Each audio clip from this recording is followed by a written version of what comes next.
Home hopes rest with a rookie banging form. Lena Bockhorst right in contention thanks to a very hot putter. But it's Nicole Brock Larsen they're chasing after heartbreak last time out in Pilsen.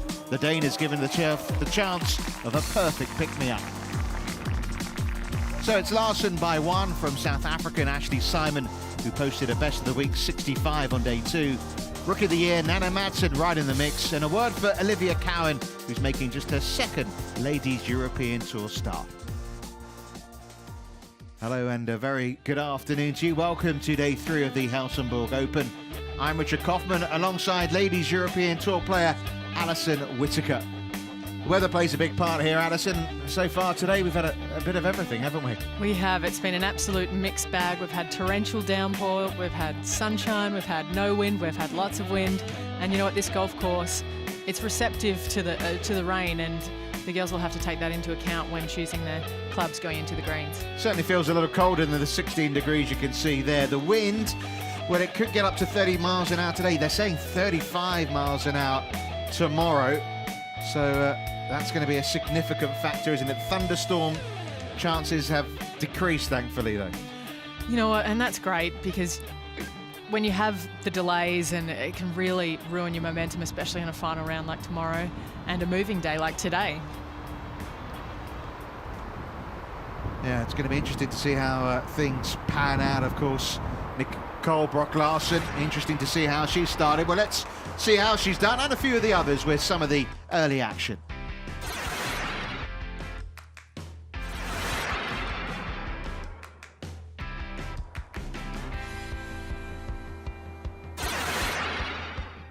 Beth Allen, of course, the 34-year-old American, the Ladies European Masters winner, started 70-72, par at the first, and that's her tee shot at the second hole.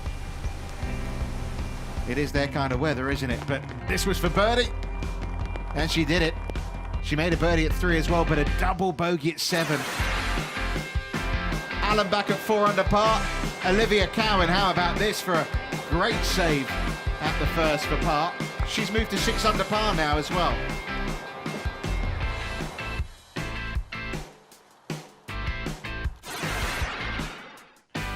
Katie Bennett in trouble off the tee at the first. 405 yards, par 4 uphill. Great recovery though, look at that. Knocking par, birdie at 5 and a bogey at 4. She is where she started the day. Marianne Skarpnord, water all the way down the left at this second hole. Pin front right, 135 yards. A beauty from the Norwegian. She progressed to 6 under par with this birdie putt coming up, but she dropped a shot at the next, the 4th.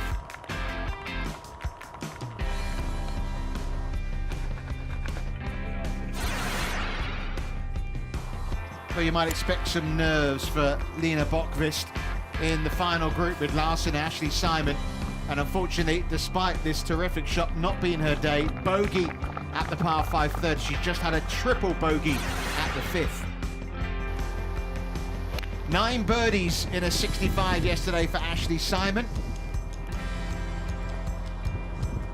Beg your pardon, of course, that's still Bockhorst who playing a tee shot at the second. There's Ashley Simon. Yeah, birdies were flying in yesterday for the South African, best of the week 65, but she's opened up with 5 straight pars, knocked it close there at the second. Which means Nicole Brock Larsen has made a further move forward. That drive, probably 25 yards further forward than anyone else off the tee. And what a beautiful second shot as well. She made birdie there and at the par 5's 3rd and 6th. She's got to 12 under par. She is playing absolutely beautiful golf. And when you only have mid-irons in, when others are hitting hybrids, it's a big advantage. So let's get you right up to date with the leaderboard as things stand. And you can see Brock Larsen with a 3-shot lead. It's a Danish duo up there because Nana Madsen, the Danish rookie, what a performance she is putting in. 4 birdies in her 8 holes. Terrific from Madsen. And Ashley Simon's picked up her first birdie of the day at the 6th, so she's also just 3 shots adrift. Well, I remember me and you out on the course on day 1, and we saw this lady, Nicole Brock-Larsen, on the fairway at the 7th, and she hit an absolute beauty in here to make a birdie. She's off to a fine start. You wouldn't be surprised if this one goes pretty close as well. No, her short irons have been absolutely brilliant over the last few months, to be fair. Her ball striking's incredible, and she's got such a beautiful balanced golf swing. Another birdie chance there for Nicole. It's a mental game at the moment for her, isn't it, given the way she's playing so well? Very much so, and you know, especially coming off a tournament like Pilsen, where she was in contention the entire event, and she was hitting the ball great, she was putting well, and you know, essentially it came down to one hole, the 16th, which she tripled coming down the stretch, that changed the result for her completely. She played 53 holes of fantastic golf, and it was, you know, just that 16th that got in her way, and potentially even just one shot on the tee shot, but she looks really in control out here this week. Pity for Lena Bokvist, isn't it, that triple bogey at the 5th, 4 under par. Now she's just got to try and get some pride and respectability back into this round. Yeah, you know, there's a lot of scoring chances on the back 9 as well. I would say out of the 2 nines, the back 9 is perhaps the easiest. And, you know, you've just got to stay positive and try and bounce back from those and give yourself a chance to go low and get back in the mix tomorrow. Well, coming towards the end of a round, and some round it's been, is Rebecca Artis. Started the day in 40th position, and she's got a birdie chance there that would take her to 7 under par, and that would leave her 4th on her own. I mean, it's some performance, but then you wouldn't be that surprised seeing as her last 2 visits to Helsingborg, she's finished 2nd and 1st. Yeah, you know, obviously the course suits her eye, and that is, you know, a tangible thing with golf. You can see girls, you know, like Davy Schraefel this week, who's again in the mix today. She's had a really rough year, and she's come out and she's playing golf that was reminiscent of her performance last year and the year before. You can see the trees. I mean, the wind is picking up. I said earlier, maybe it gusts of up to 30 miles an hour. We're getting towards that, aren't we, as we see Scarp Nord here at 9.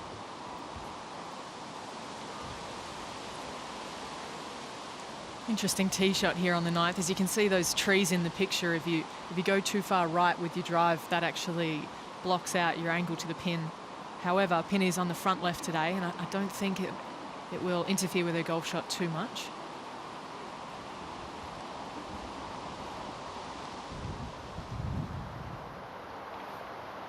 Yeah, one of the features of this course is undulating greens, and Bokvist here faced with a pretty tough 2-putt, isn't she? Yeah, this is quite lengthy, and it's a really large ridge that runs right through the middle of the 7th green, and once it gets to the top of that ridge, it is downhill all the way, and it's, you know, it's hard not to have the ball creep past the hole, you know, 3-4 feet after when you're trying to judge the pace. Well, she's been in terrific form. We talk about Nicole Brock-Larsen, sort of gut-wrenching for her to finish 2nd, but for Bokvist, finishing 3rd was her best ever finish on the Ladies European Tour. Great confidence booster. Now, there are a lot of wasps around. We had one in our commentary box earlier. Thankfully, I think it's gone away, but looks like it might be attacking Lena right now.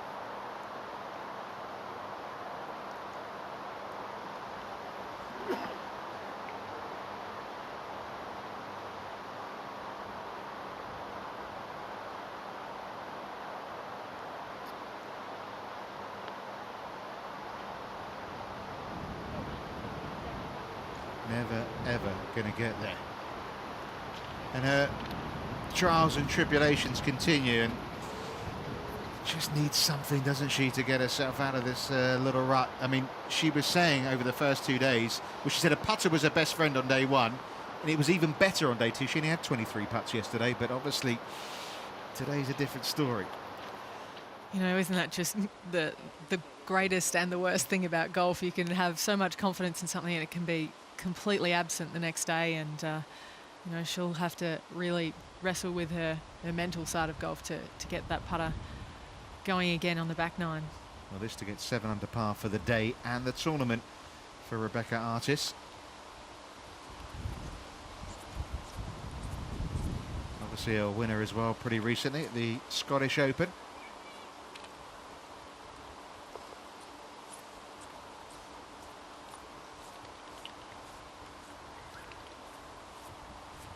Pretty good looking scorecard, isn't it? Blemish free thus far. One left to play for Rebecca. Yeah, and you wonder whether she's getting herself in contention. I suppose it depends what this young lady does, because Brock Larson has a chance to get to 13 under.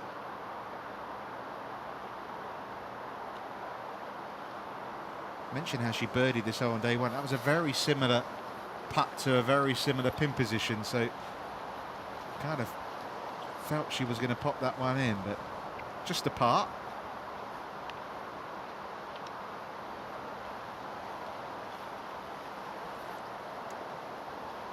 Redemption can be a beautiful thing, can't it? It can, and she is determined. You know, we talked about it earlier, how when something like that happens, you know, like it did for her in Pilsen, it can go either way. You know, you can either go into the next oncoming weeks a little bit fearful, or it can light a fire within you, and it's done the latter for Nicole. She's just worked so hard in the break, 3 weeks off, and, you know, her coaches are out here this week, and I had a chat with her caddy, Ben, and he said she is fiercely determined to right the wrongs of her last event.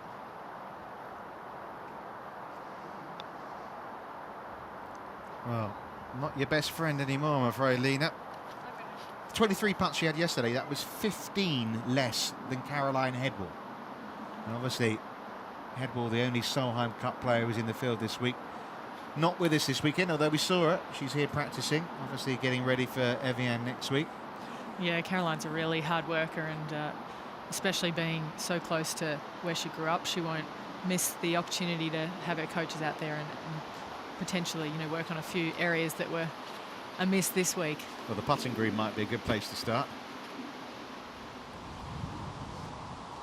So these walls, they're an integral part of the course? They are. You get zero relief from them, and it's a little bit like putt-putt when you get behind them, actually, but obviously Nana Madsen having to go over and take the green out of play, laying up, and she'll have a wedge shot back into the front left pin on 9. Well, I'm sure we'll see plenty of Nana Madsen, but what I mean, she's almost sewn up the Rookie of the Year, hasn't she? She's lapped, I think, her next opponent, Su Chia Cheng. She's made double the money of Sue, and you know, she's just such a force to be reckoned with, and as are a lot of the young Danish players these days. Well, this lady, she wasn't bad as a youngster, was she, Ashley Simon? Won as an 18-year-old on the Ladies European Tour. That was only her third event as a pro. A little while ago now. 26 now. So, like the leader, missing a good birdie chance at that 7th hole. Hole further forward, the short par 4/8.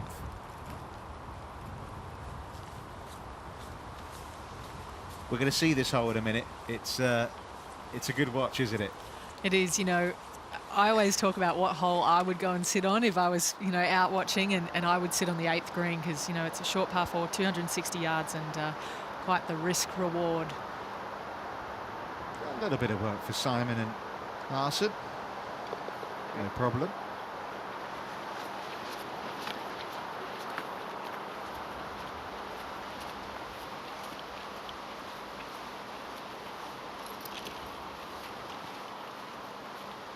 It's one of these courses, isn't it, where, I mean, Nana Madsen was saying it herself after the first day, she feels there's a potential birdie on every hole. Yeah, and there really is. You know, we saw Brock Larson make 8 birdies on the first day, 6 birdies yesterday. Nana Madsen made 7 birdies on the first day, you know, and just sadly had a double bogey and a bogey. But there are a lot of attacking positions, especially with the pin positions on the front. Yeah, like she has there. There's plenty of places where you can get yourself in trouble if you're not in the right path of the course. All smooth so far for Brock Larson. That's at the 10th. Look at the sky there. That looks pretty menacing. I mean, these are live pictures here overlooking the start of the back 9. It's a little bit different and sunnier. This is down near the 18th, isn't it? Blue skies there. It's like we've got 3 weather systems all going on at once. It's quite incredible, isn't it, that, you know, the weather can be so changeable. And I read the weather report earlier today and it said it was 100% chance of rain at 12. And I looked out at 11:59 and sure enough there was this massive black cloud and then the downpour came. So hopefully that cloud steers clear of our golf course. Burnett's wrapped up nice and warm, isn't she? Just see her peeping through there. Not quite the weather she's used to in the United States at this time of year. Well, Nicole Brock-Larsen, the 22-year-old Dane, who doesn't live that far away from Helsingborg. It's been a fabulous year. All that's been missing is a win. Still a long way to go, but she's in pole position at 12 under. 3 clear of Nana Madsen, although the fellow Dane in trouble at that 9th hole. Ashley Simon, 1 birdie, all the rest pars. And the 2013 champion Rebecca Artis not out of things here again.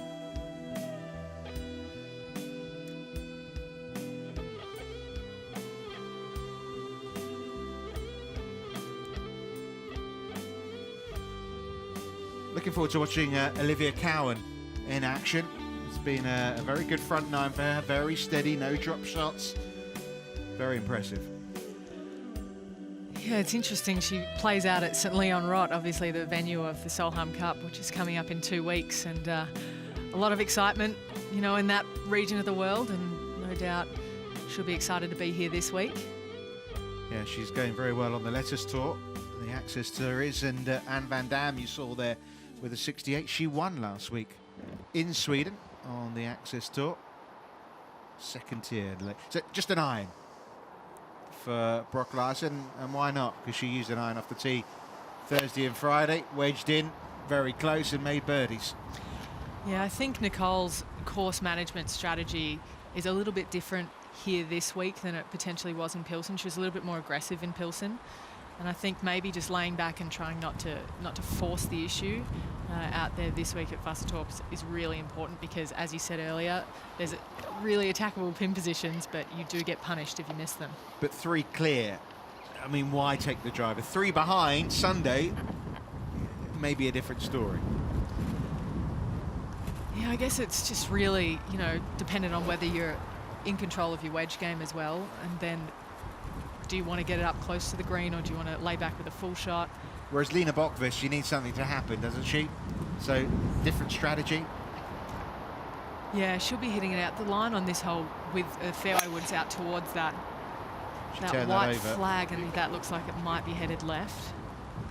Or is it a large hazard down there on the left side? You can see the red line. She's gone to the left of it. I don't think I'm not totally sure she's gone in the water. So if she's over the red line, she can still play from there, just won't be able to ground her club. Absolutely, yeah. As long as she can still get club on the golf ball, I imagine she'll be hitting out. Who knows, her feet might get a little wet though. We'll have to see. Well, it's raining now anyway, so if you're getting... Yeah. Everything's getting wet now. Yes, exactly.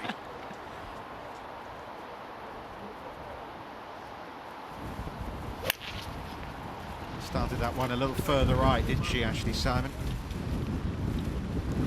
Yeah, and there's no reason not to. You know, with the pin on the front left, going further right sometimes makes it easier to attack the hole.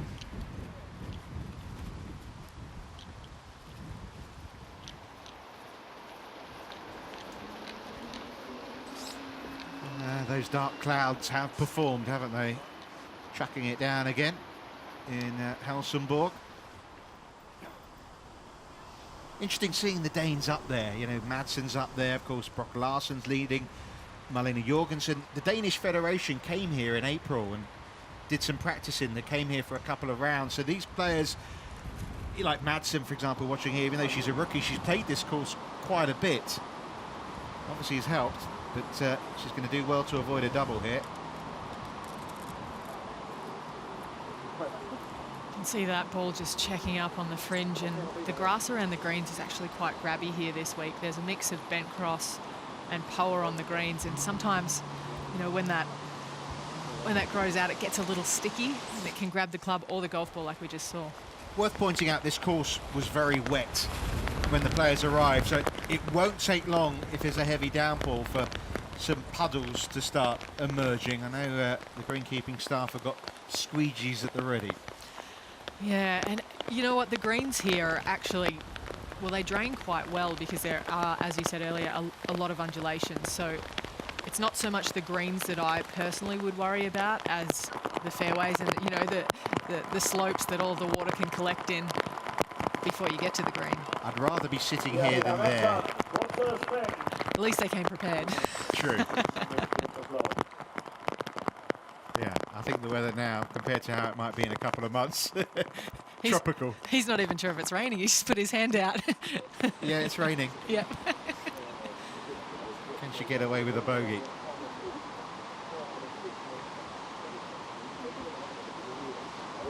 Well, you don't drop a shot all day, and then a double hits you, and it spoils what was a very good-looking card. She's completely eager here. She admitted to me earlier this week that patience is not going to be her strong point. She's desperate to get into the Evian Championship because the winner of this tournament gets the last spot at the final major of the year. Yeah, and there's a lot of girls that are aware of that as well. We were talking about it at dinner the other week, and everyone's just absolutely fighting for it. Obviously, you know, the players out here, they want to play against the best players in the world and, you know, show what they've got on the world stage as well against such a high-quality field that there is in Evian next week. You know, obviously we've been talking about Solheim, and of course Nicole Brock-Larsen's having a terrific year. I'm not sure if she would have been the next pick for Karin Koch. Probably someone like Pernilla Lindberg, who's in the field this week. I mean, who knows? Only Karin can tell us this, but she would have been an asset in some respect, wouldn't she, Brock-Larsen, given her power off the tee, and obviously she's playing superbly well at the moment, but as I say, she probably wouldn't have been the next pick if Karin Koch would have had one. Yeah, well, I mean, I did a bit of a workup on the Solheim Cup, and she was definitely on my radar. You know, we've got Caroline Headwall's scoring average this week this year is 72.88, and oh, that looks a bit dangerous, doesn't it? Well, we thought we'd had everything, but there's the hail. Oh, we haven't had snow yet, though.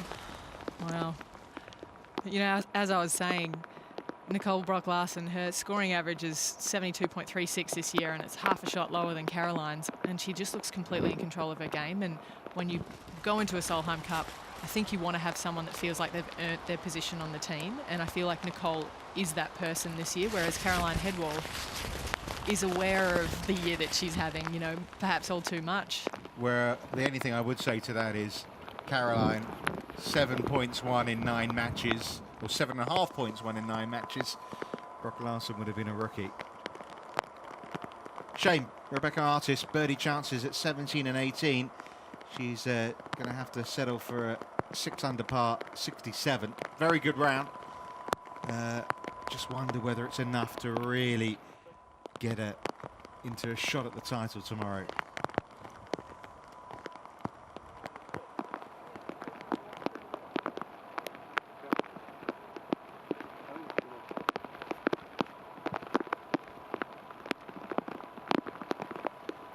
She's caddy Dave staying nice and dry under the umbrella while she's...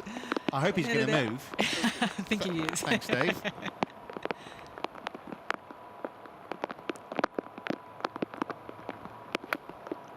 The pin's just 3 yards off the left edge. There's a hazard over to the left side of the green, but that should come back a little bit. Getting better by the second. You have to say Larsen's wedge was about as poor a wedge as she's hit over the first 3 days into this green. Yeah, she actually hit it to a similar position yesterday, just in the first cut of the rough, and chipped in from there. So I guess, you know, her bounce back skills are pretty good this week. It's past 73 for the girls this week, and that's a very nice round of 6 under 67 for Rebecca Artis, playing alongside Florentina Parker, who was going well herself. Very well, but she threw in a double bogey on the back nine, just put the brakes on.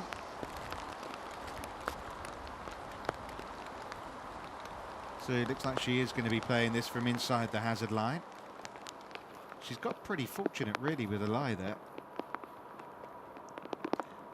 An extra 2 feet, and I think, you know, she would have been taking a drop with that very harsh rough that her feet are in right there. I don't know if she'll be able to go at the green, probably just playing out a little bit further to the right.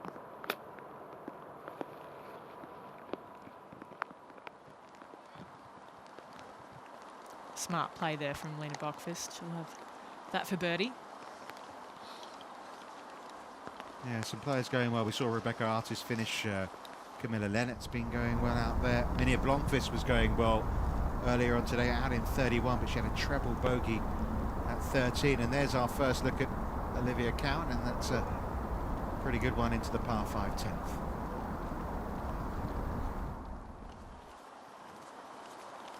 Waterproofed up now.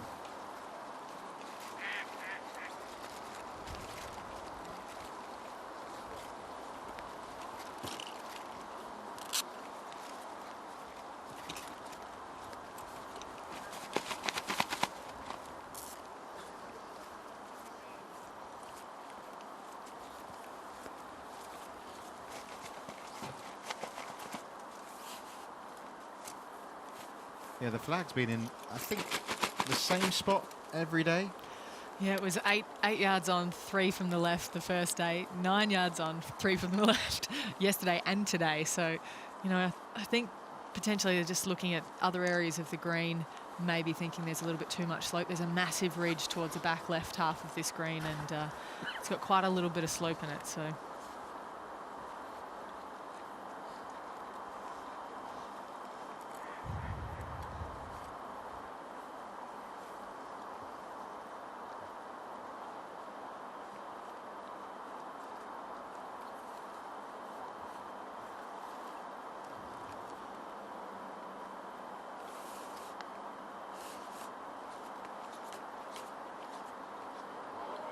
There you go, there's the spark she was looking for.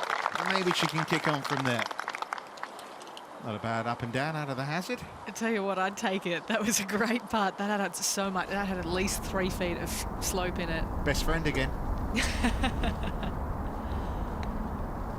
You know, I'm obviously biased because, you know, Hannah's who I travel with on tour, but I do really love watching her play golf. She's so solid.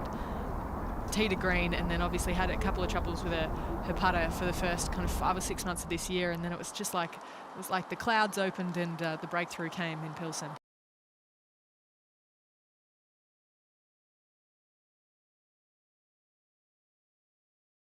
Today, not quite. Good putt though. She knew the read, didn't she?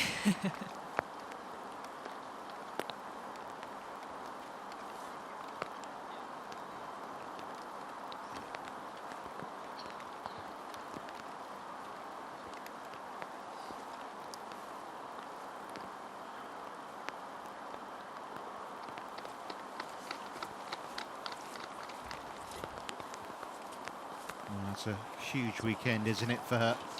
Big mental barrier to overcome so far. She's passing every test.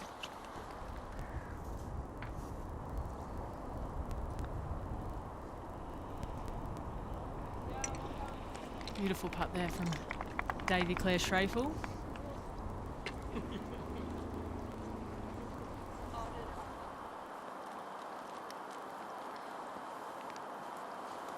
Yeah, Schrafel moving to 5 under par. With a chance for Ashley Simon here to close the gap to 2 shots. And it would actually take her 3 shots away from 3rd place.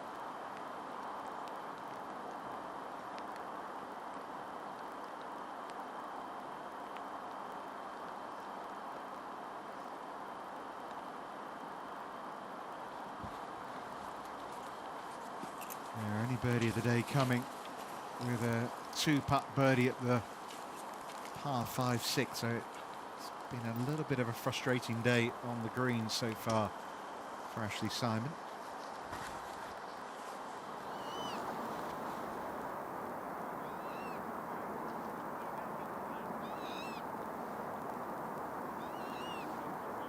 Been some year for this young girl, isn't it? 19 years of age.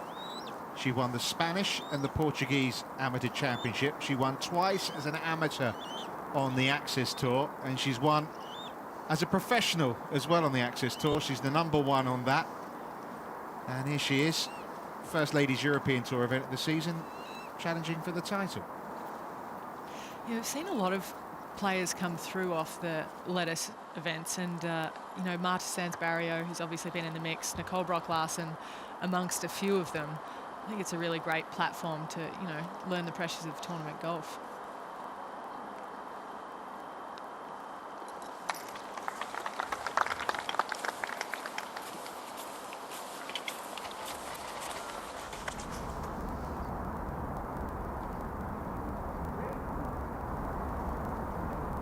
Pity, because she's been making a nice recovery, Hannah Burke. Got off to a slow start, a couple of early bogeys today, but she's retrieved it nicely.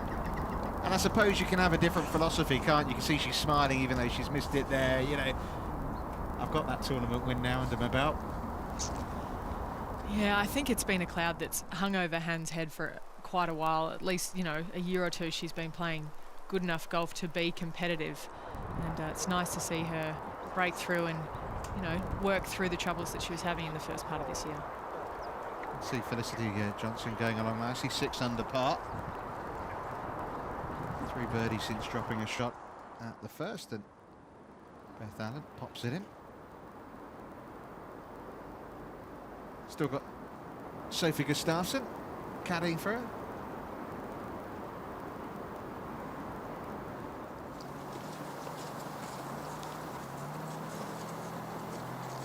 Speaking of well-qualified caddies, this is Mariana Skarpnorg with her fiancé Richard Green, European Tour player from Australia, on her golf bag.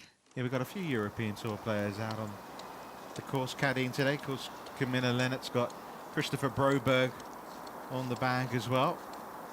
Although I hope it wasn't his fault yesterday when she played the wrong ball. I think he'd plead the fifth on that, actually. You know what, as a player, I always, you know, made the utmost effort to take responsibility for my own golf game, and I have no doubt that Camilla wouldn't be too hard on him either way. These two got engaged, didn't they, at the start of the year, and they played in a tournament in Australia, the Victoria Open, and it was a men's event and a women's event. She won the women's event, he won the men's. How about that for a love duo? It was absolutely incredible. You couldn't have written a better story. You know, Richard had an albatross hole-in-one on a par 4 as well earlier in the week, and it was like everything that could have happened did happen, and it was a lovely story, as we said, but also they actually live on the golf course there at 13th Beach down in the Bellarine Peninsula, and you know, so they had the home course advantage as well. Is this the hardest hole on the course? I think it's one of the hardest approach shots, especially with that pin over on the right side today. The wind's generally into off the right, but today it's switched around and it's actually helping a little bit, but we'll see a lot of balls short of this pin.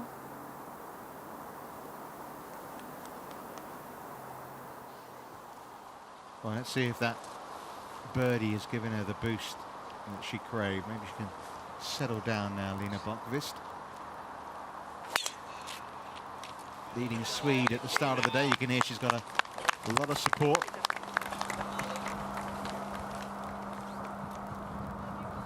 Lovely drive.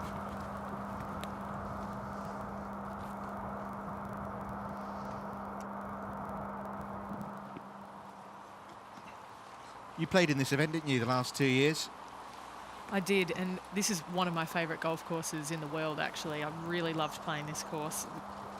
The greens are always really smooth, the grass is always in great condition, and it's just a pleasure to play. Well, she's played beautifully all week, but this 9th has caused her some problems. We saw her on day 1 go behind that wall where we saw Nana Madsen. She made a pretty good 5 in the end. She's bogeyed it first 2 days. She can smack it down there, but I don't think she likes this one again. It's obviously her nemesis this hole. I think she's gone left again. She's cleared the wall. Now that is a good break. I think that might have actually slotted through a few trees. There used to be a massive tree on the left there that they've actually cut down since last year, and it's opened the hole up a little bit. I'm not sure she knows that she's safe. She's actually going to have quite a good approach shot from there with the pin on the front left. She'll have a nice angle. Well, sometimes you need a break, don't you? And it looks like Brock Larson's got one here at 9.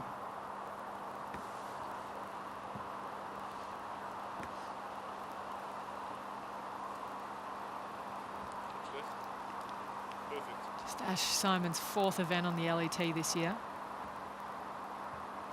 Plays a lot over in the LPGA in the USA.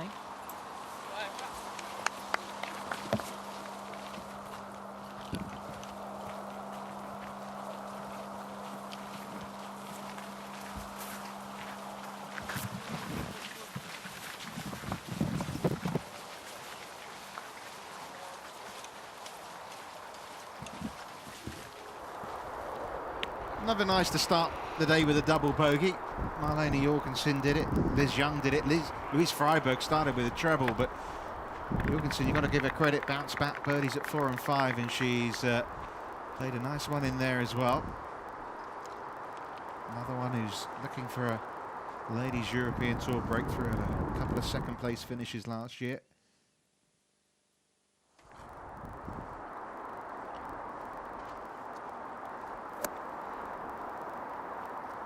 Huge divot, wasn't it? Too big a divot. I think that ball's got some claws on it. I think just staying above the line. You know, whenever you see a divot like that, you know it's going to have a lot of spin on it. And particularly off an uphill lie like that. Obviously coming up a little bit short. Just 306 yards, the 11th, so not much left in there for Felicity Johnson. They got it surrounded.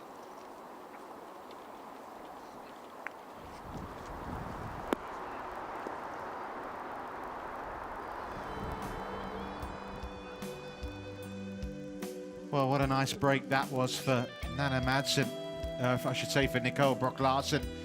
On the hole where Madsen took a double bogey, Brock-Larsen thought her tee shot was in trouble, but it's pretty safe where it is, and at 3 shots clear, 12 under par. So far, so good for the Dane, who came so close to that win in Pilsen just a few weeks ago.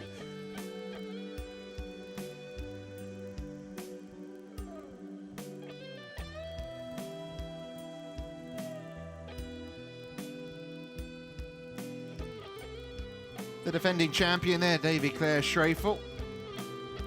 5 under, you can see Maria McBride, one of the assistant captains at the Saheim Cup in a couple of weeks. Of course, formerly Maria Hjort. Nice 69 from her, 5 under par. Camilla Leonard, we mentioned. Christopher Broberg on her bag. Nice round today of 68 from her. 5 under for the day, as was Rebecca Artis.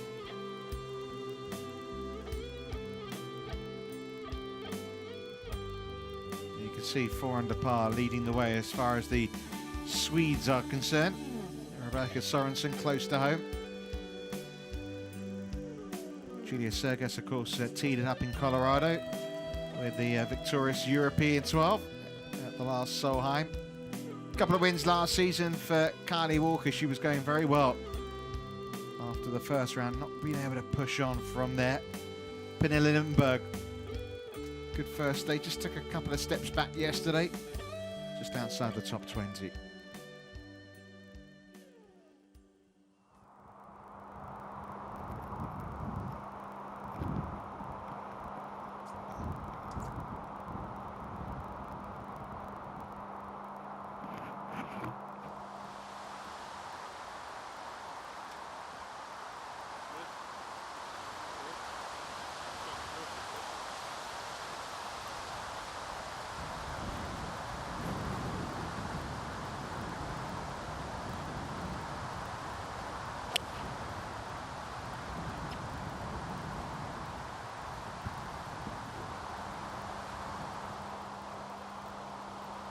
Just unlucky there for Ash, maybe just coming up half a club short. It's pinned just 5 yards onto the green on the 9th today.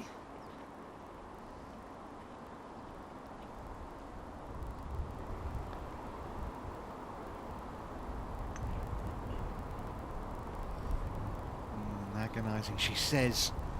I mean, that's the key part to her game. Tee to green, terrific. The putter can get hot, she can get herself in contention. Wind's as strong as it's been all day.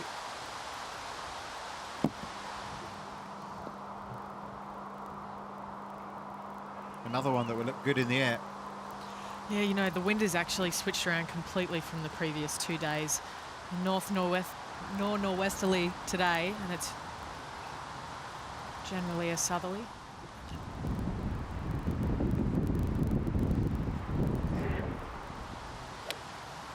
Well, can she get there, Bokvis? The other two not quite making the dance floor, and there's another one short. Yeah, the wind is just straight back into their faces, and as I said earlier, it's completely different to what they've been playing with last year and the year before. In fact, it was pretty much all a southerly for the last 2 previous years, and I think this is the first time they've played the golf course with the wind in this direction.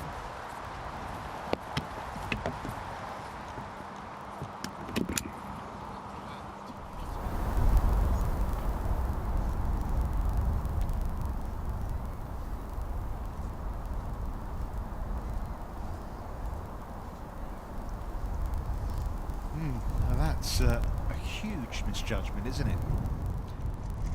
It is. It's the second play we've seen today. Missed that on the high side.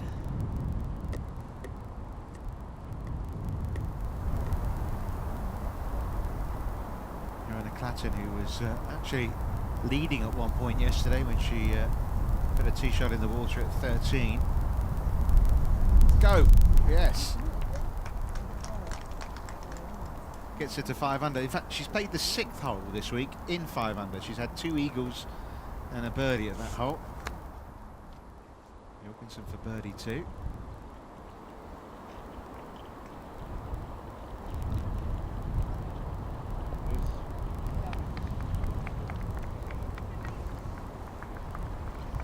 Oh, is that a little bit more on its way? Wouldn't be surprised. That looks pretty heavy, actually, and I always think it's troubling when it looks like a wall is coming towards you. And as long as there's no electrical activity there, I don't mind too much. Good chip shot, wasn't it, from Nana Madsen? Put it there and knocked it in. Just a par, but just needs to settle herself down. You sometimes can want it too much, can't you? She's really eager to perform. She's got a lot of friends and family here because she doesn't live that far away. We're very close to the Danish border.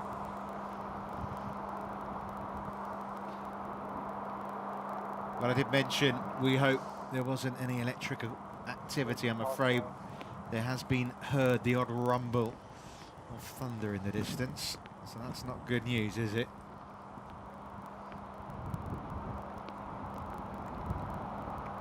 Well, she knocked in a nice one on the last hole, didn't she?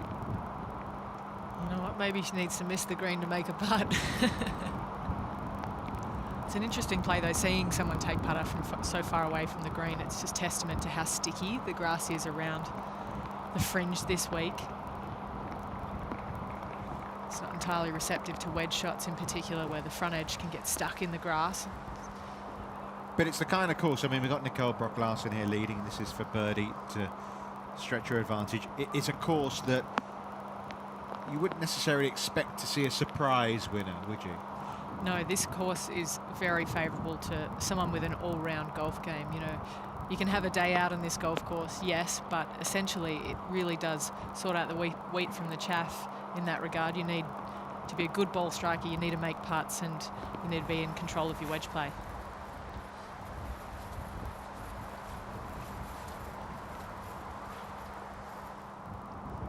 Well, just a par, but that's an excellent front nine. He'll hopefully pop that in. Out in 33, no bogeys.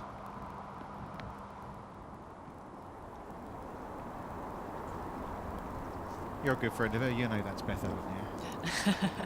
You know what, for the first half of the year I've been begging her to wear a visor, actually, because I thought it looked great. And whoa, what a shot. That is a brilliant golf shot from Beth. She won't actually be able to see that from where she is looking over that bunker, but she'll be nicely surprised when she wanders up to the green.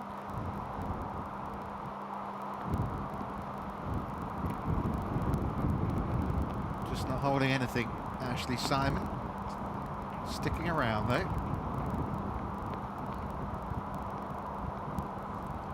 You know, it must feel so frustrating for Ash after 9 birdies yesterday and then just struggling to make anything happen out there today.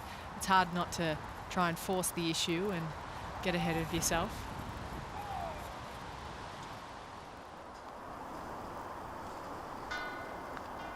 Been a miserable 12 months, I think it's fair to say, since she won. here in Helsingborg, but you know, you come back to the same place, you get the good feelings back, and suddenly the golf game looks a little different, doesn't it? Well, another 27 holes to go in her quest for a Ladies European Tour win. Looking good so far. You know, I really love Nicole's game. I was watching her hit balls on the range yesterday, and she looks really solid. I love what she's doing with her golf swing, and for those of you watching at home, that is one to mimic.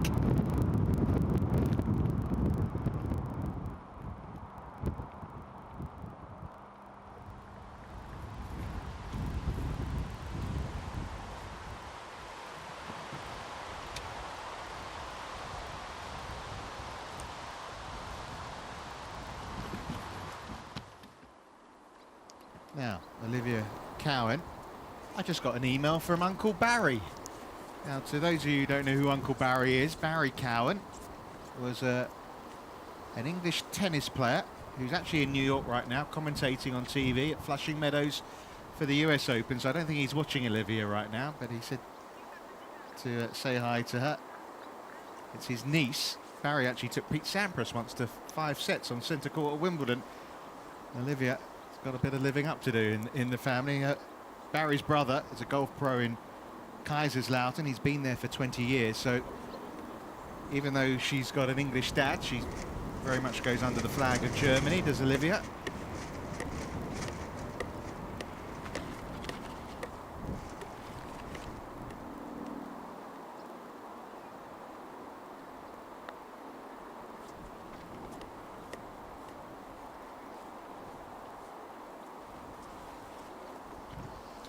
Just coming up a little bit short. You can see the frustration on Olivia's face. It's an interesting green, the 11th. There's a lot of subtle break in it, and whilst it's a short hole, you don't always see too many birdie putts made unless they're from inside 8 feet.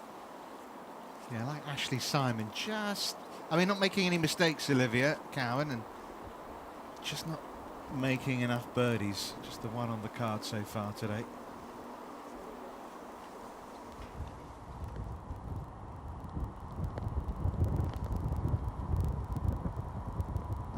Double bogeyed the first, Liz Young.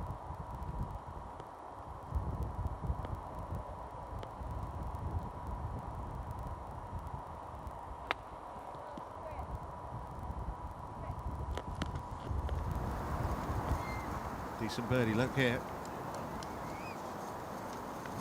It's definitely the side of the hole to be on, obviously with the hazard on the right side. And that slope on the left helping the ball get back towards the pin.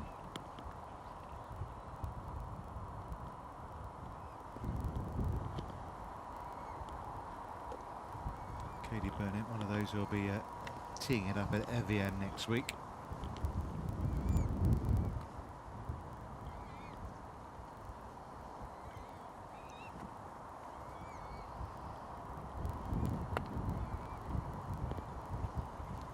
Really nice compact action there from Katie.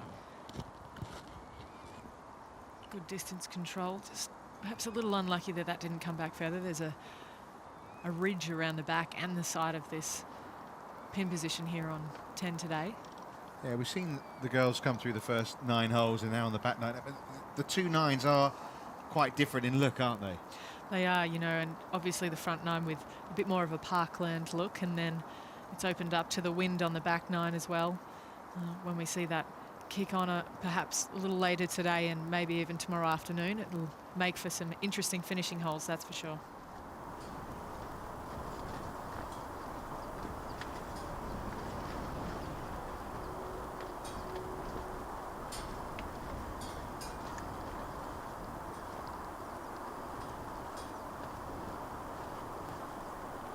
Just a layup there for Melina Jorgensen on 12. A mid-range par 5, but you rarely see too many players go for it because of those large bunkers defending the green in the front. Oh, goodness me, what an opportunity missed.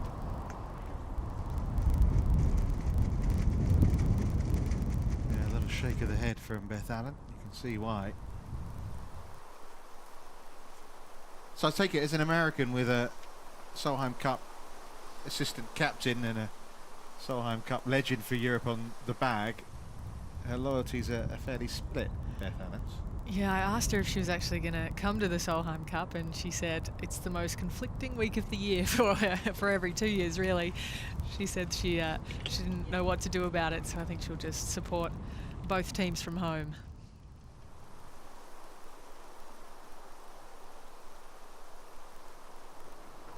Yeah, another fairway found for Felicity Johnson. She's going to take a couple of months off after this week. Going to put the clubs away for, I think, a whole 3-4 weeks. She's already got a ticket for the big League Cup derby between Aston Villa and Birmingham. She's a big Villa fan. I think she's hardly been at home all year. Of course, she's been living out in America, playing on the LPGA Tour most of the year. So everyone laying up at the par 5, 12. Talking of Premier League, Villa, we've got a Premier League referee caddying this week, haven't we? Sophie Walker's caddy, Mike Dean. Makes a change, doesn't it, from getting those footballers to behave themselves to carrying someone's bag. I wonder if she's got any red cards this week. Well, I think he's probably still got them in the back pocket. Apparently he's been doing a very good job. It's the second time he's caddied for her. He caddied for her as well at the Buckinghamshire.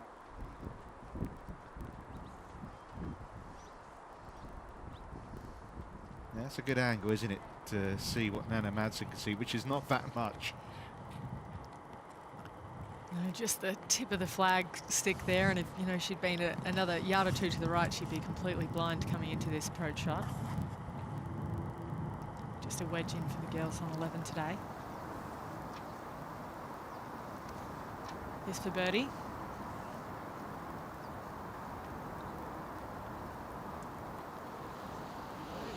She's got it. That's a great putt there from Katie Burnett. Looked like it had a little bit of pace still in it when it went in, but using the edges of the golf ball to perfection. Yeah, she's to 7 under par now. 91 yards left in for Nana Madsen here. As you say, just a wedge required. A little bit of moisture and grass on the club, so to give it a little bit of a clean. She really performed so well, didn't she, in her first major, the Women's British Open, a couple of months ago. She was saying she just loved it. She was on the range. Oh, look, there's Michelle Wee, there's Lydia Ko, there's Stacey Lewis. It's great, isn't it, to mix it with those kind of players and perform so well. It's an interesting thing to get used to when you see your idols on the range next to you, and you've got to remember that you're an equal, and obviously she had no trouble adjusting. 21st at the British Open. That'll be a slippery downhill putt for birdie for Madsen.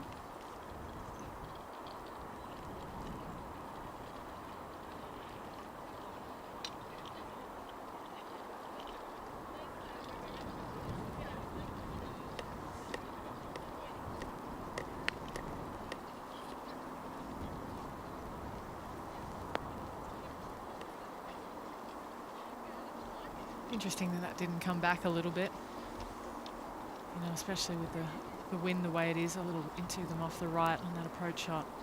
You'd expect perhaps a little bit more backspin.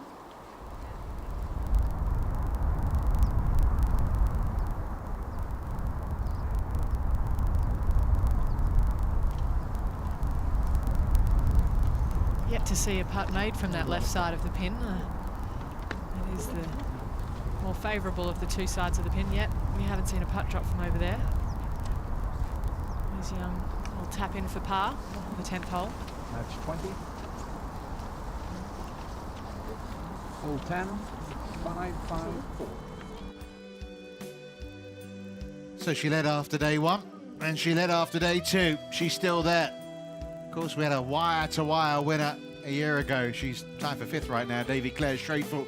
Can Brock Larson match her in 2015? Beautifully down the middle of the 10th fairway. She's making the most of the par 5s.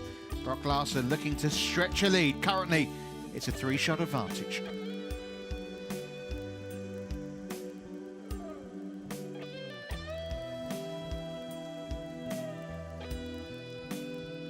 the way she's playing, she's putting a lot of possible contenders, you know, looking at the players there at 5 under.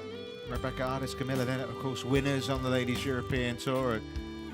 Good players, but if she picks up another couple of shots, she may get too far ahead of those. You know, she looks very in control of her golf game right now. Swing looks really solid, obviously.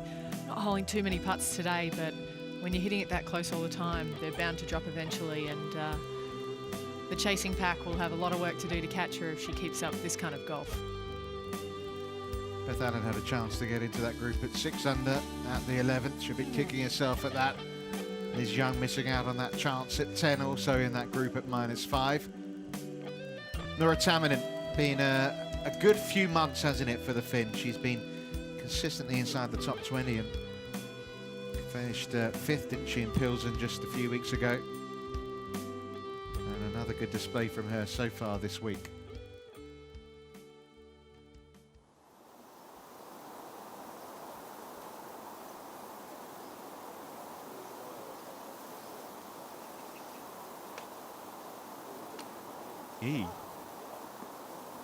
That did not look pretty, did it? Oh, that sounded a little iffy off the club face. Sharp dog leg around to the right around a hazard, 13th hole. Wedges in after layups at 12. Who can get it closest? You have to say a decent effort from Jorgensen.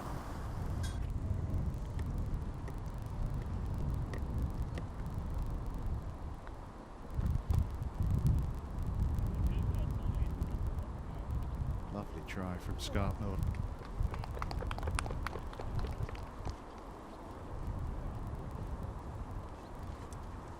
A lot of the players on tour have been talking about Marianne's putting over the last 12 months, the improvements that she's made there. In contention at the Buick Championship earlier this year.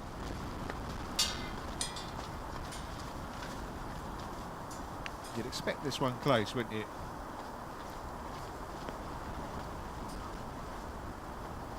Very well done there from Felicity Johnson.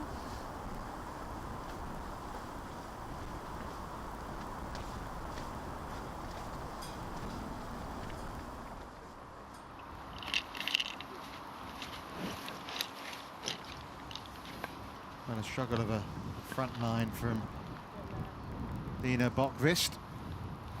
Went out in 39 shots despite that terrific birdie at 8. All three players laying up here at the par 5 10th. 517 yards. It's one of the longer par 5s on the golf course. 5 par 5s in all. They've converted, haven't they? 16 this year from a 4 to 5.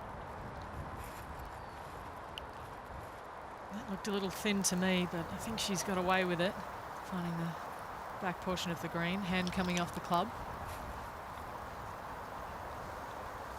Yeah, Sweden in the race for the Solheim Cup for 2019 between Scotland and Sweden.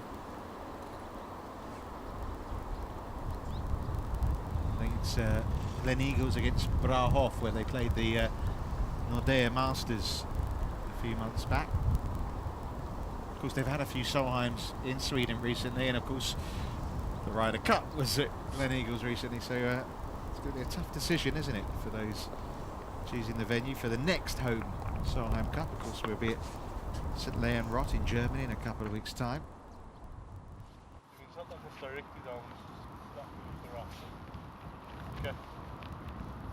That's a strong South African accent there, isn't it?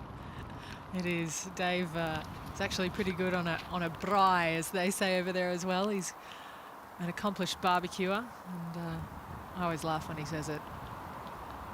He's been caddying for a long time, hasn't he? Yeah, he's been out here for almost as long as I can remember, actually, with Ash as a pro. Good golfer himself.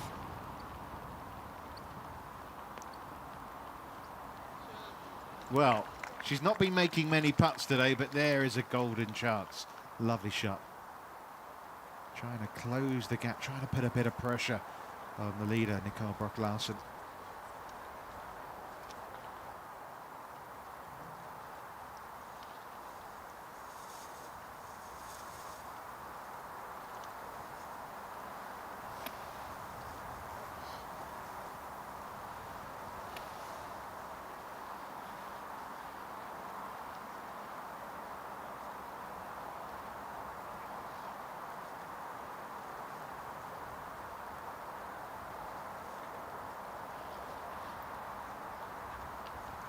can see the focus there on Nicole's face. She's playing each shot with a really high level of intensity.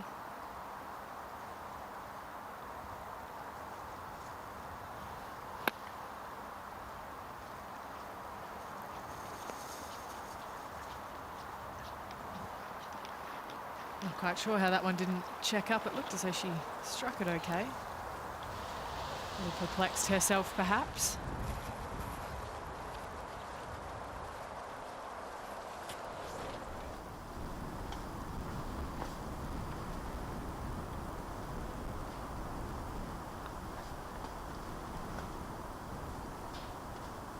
Beautiful.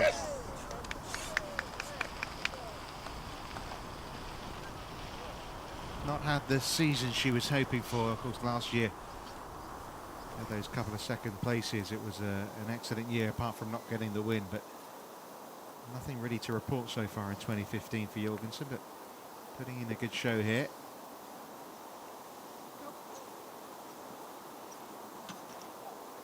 Nice and creative there from Davey from the front right corner of the green.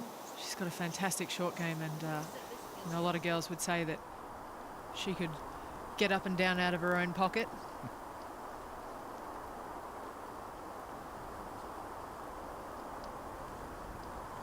Birdie for Felicity Johnson. Takes her within the fringes of getting towards the leader. Now 7 under. 4th birdie of the day.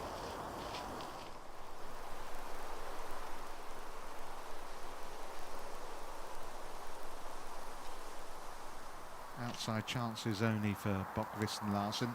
Simon's in nice and tight.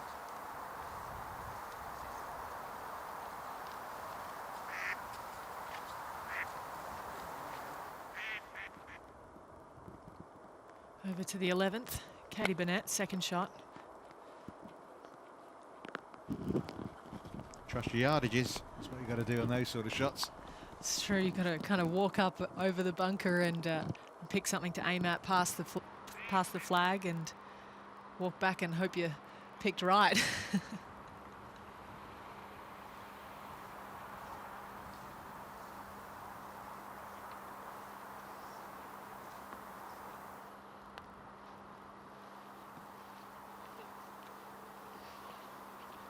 Not done yet.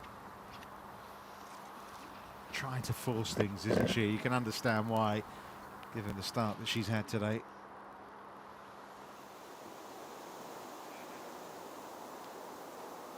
Straight 4-foot par on the 13th. Just sneaking past on the low side. You know, she wasn't in such a bad position off the tee, and that second shot over to the right of the green just being costly.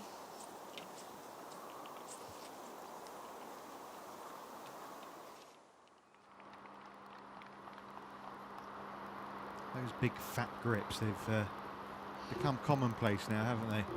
They have. The theory behind them is to keep your hands a little bit more quiet through the ball, which obviously helps with both your club face at impact and also pace control around the greens.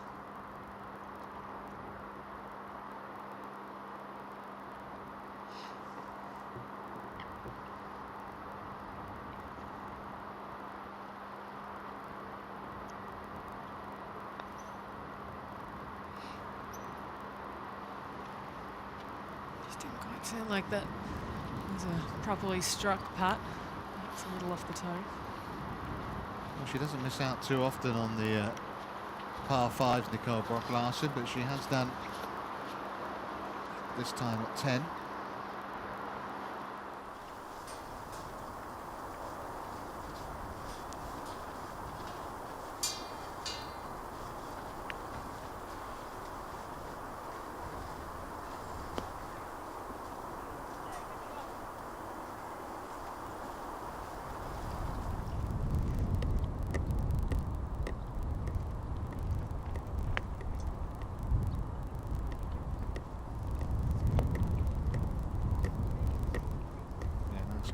From Liz Young.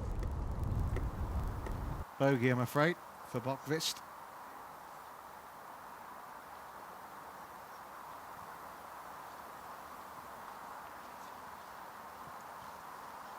Not been a Swedish winner of a Swedish event on the Ladies European Tour since a certain Annika Sorenstam won the Scandinavian TPC back in 2006. It doesn't look as if that run's going to be broken here this week.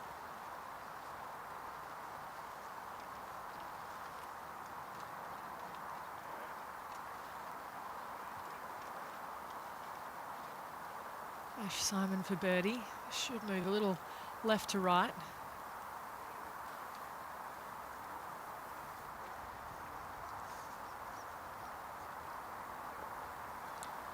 And she's got it. Nice birdie there for Ash. So the lead's down to 2.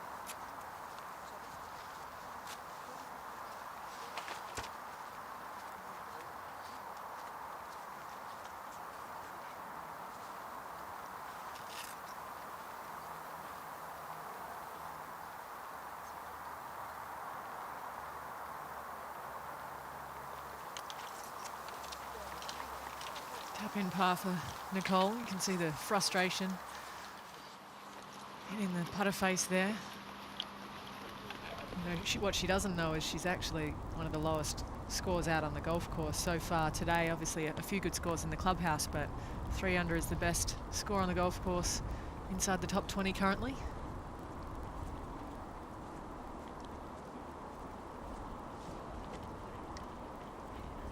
She's also still 5 shots clear of 3rd place, so it's a very good position to be in right now. Of course, she'll be more aware than anyone that things can change very quickly. Now Cam with a chance to get into that group at 7 under. She's due to hole 1.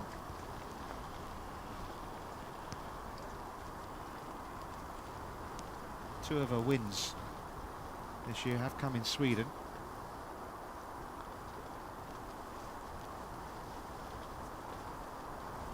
Timid, wasn't it? Yeah, she looked up straight away, and usually when you do that, the putt does actually end up short. Perhaps a little feedback from the hands, you know, telling you you didn't quite strike it the way you wanted.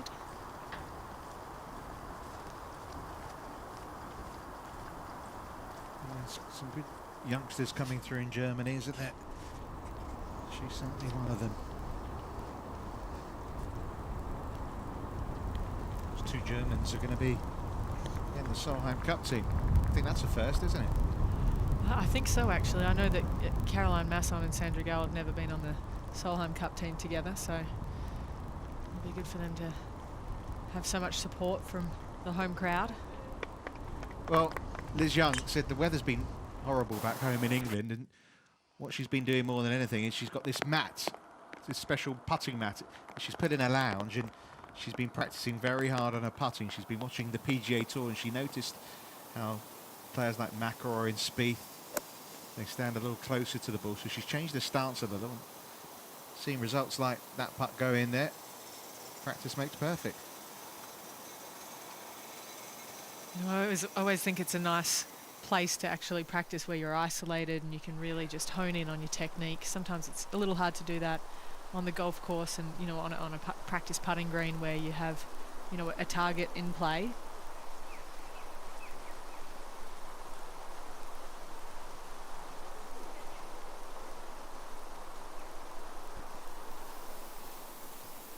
This is at 13, a dog leg where there's water all the way down. Now this, it's got so much risk to it. Seemed a very good strike. Yes, what a golf shot that is. That looked like it was off the mud, didn't it? But it was. I mean, she's pretty fortunate in some respect, but wonderful. If she knocks that in, that'll be the birdie of the week. It's a pretty gutsy play too, with a short iron on a downslope off a wet lie over water.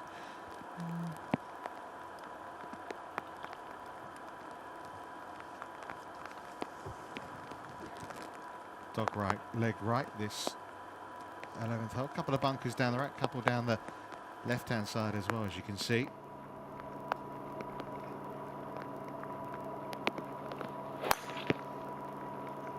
Find the fairway though, you just got to wedge in.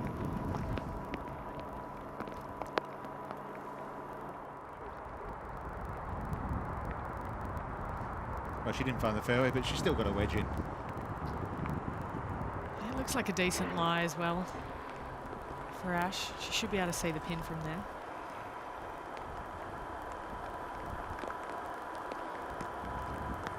She's had a lot of trouble in the past with her hips, and it's nice to see her fighting fit again.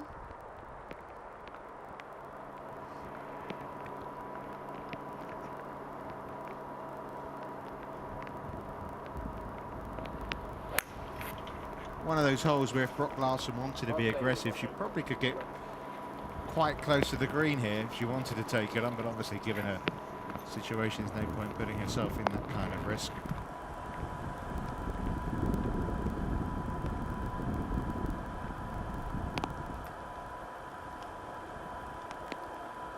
With the wind downwind on 11, there is, as you said, that opportunity to take on the corner.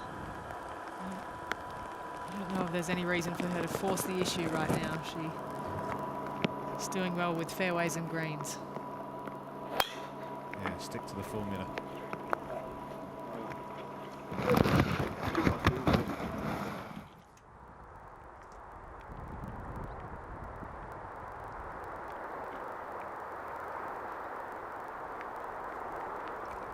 Nice shot there from Bokvist.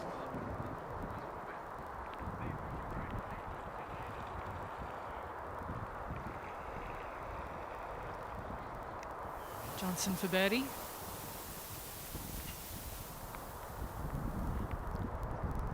Good read, just didn't quite have the pace.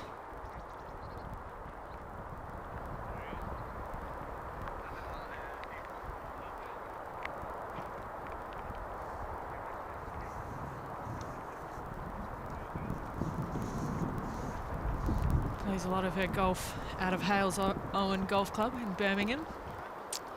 Works with her stepdad there, Paul Johnson.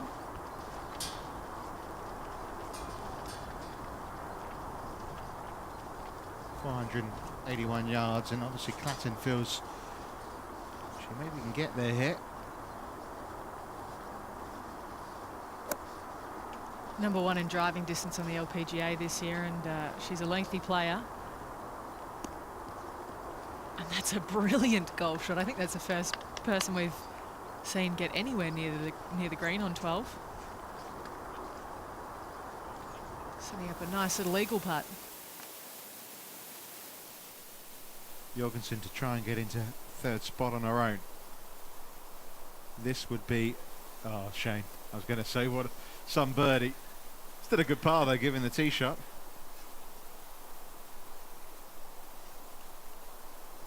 It's a cheeky little pin position on 13 today. There's actually a slight ridge over there on the right hand side. Pin just 17 on and 4 from the right.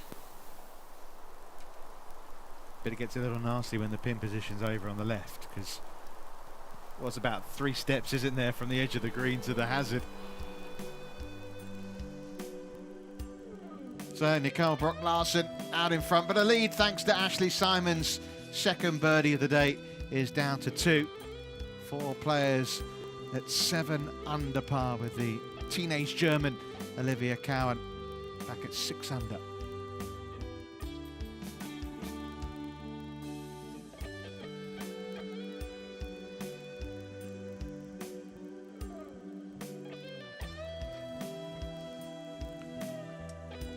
.68 very good scores from former champion Rebecca Artis. Camilla Leonard obviously putting in a good display today as well after the difficulties of yesterday's mix-up.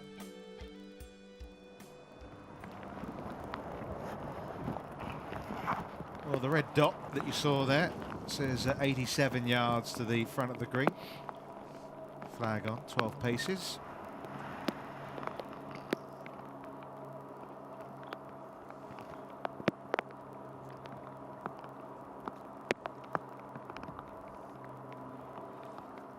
Just 82 yards here for Ash Simon. Dare say it'd be some sort of gap wedge in her hand.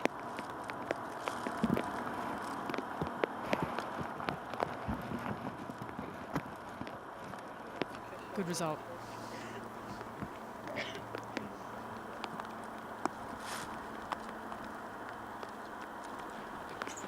Well, I mentioned about Davy Clare Schrafer having a poor year. You have to say it's not been a good year for Ashley Simon, but she found something on the range this week and went through it on video, as you do nowadays, with her coach, and it's working well, isn't it? Good par for Jorgensen.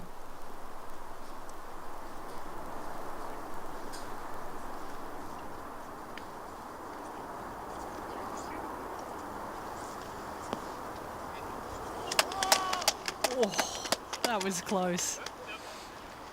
She won't be able to see how close that is from down there. Well hidden behind those front bunkers.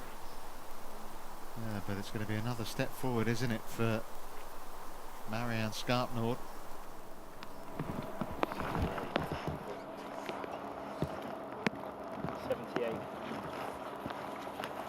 There you go. Let me hear the yardage there, 78.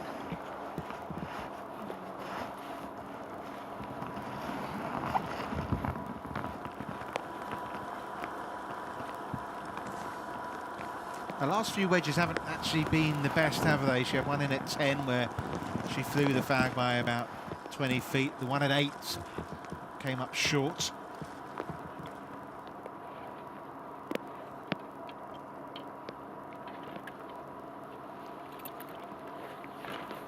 So after going short at 8, long at 10, with the wedge in her hand, somewhere in between will do.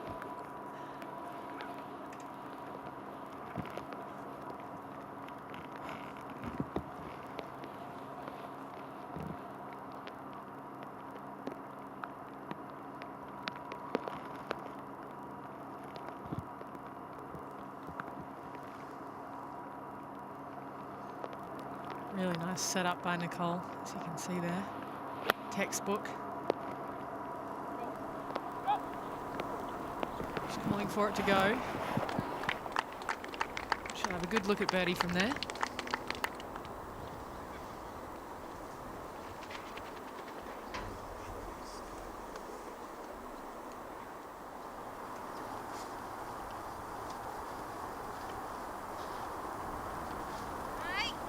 Trouble, I'm afraid, for Nana Madsen, as you can hear, more frustration.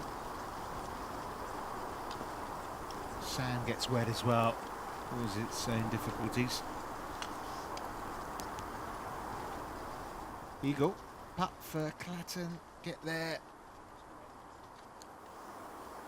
I've seen a few players leave that short. It's quite a lengthy slope from the back of the 12th green to the front edge.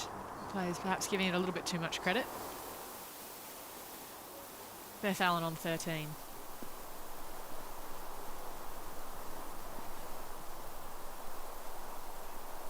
It's a good hole, this, isn't it? When the wind is blowing, you can see the flag there, it's very limp at the moment, but when the wind is blowing, as it could well do tomorrow, it's going to be a real test, isn't it? You know, with the predominant southerly wind, it's actually usually at least 2 clubs off the left, pushing everything towards that hazard on the right, with bunkers on the left. The fairway slopes left to right. It's a tricky tee shot.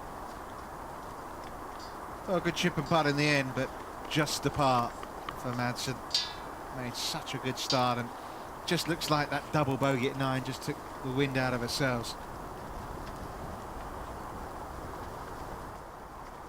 She had a hole-in-one last year, won a cart at the 17th. There's a hole-in-one prize this year at the 14th, not the 17th, but she's a long way from getting her watch.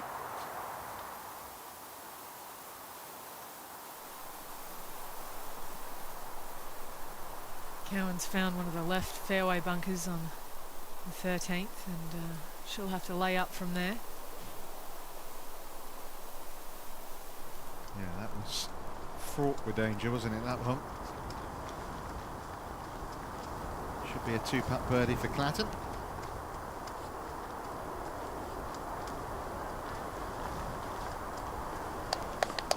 Six back at 6 under.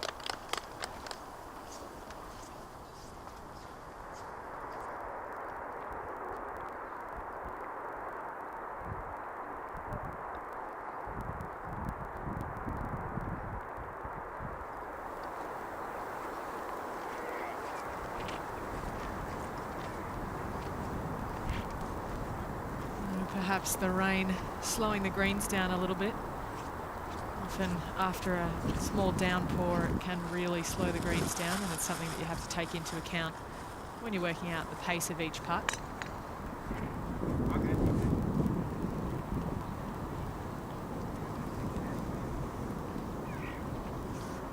Well, this is to get within one shot, of course.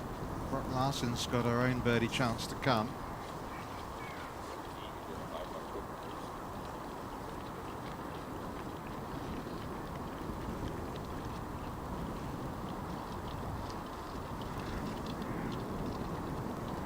She had a top 20 here 2 years ago. Ash Simon really needs something to Get in. well, said it, she needs something to kickstart her round, and Back-to-back birdies is a good way of doing it. isn't it? All smiles, 11 under. And that is putting the pressure on a little. And there's a bit of daylight, isn't there, you have to say, between the top two now and the rest.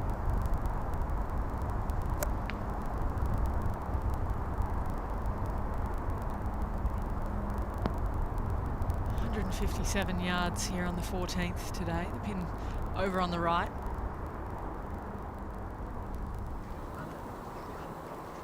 Yeah, the rest at 7 under at best.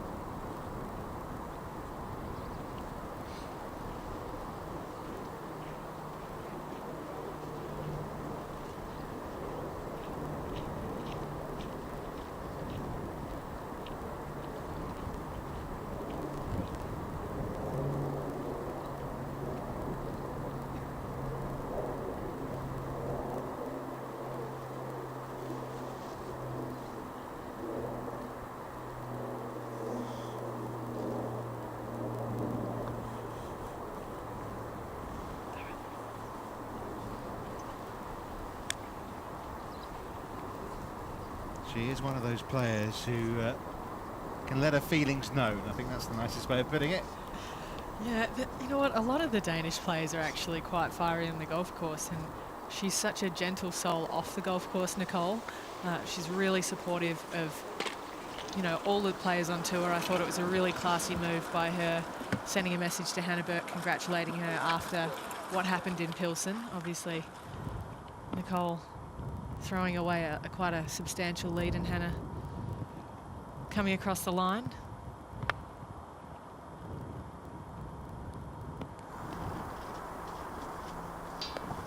Lucky bounce there from Liz Young. Kicking forward on the 12th hole.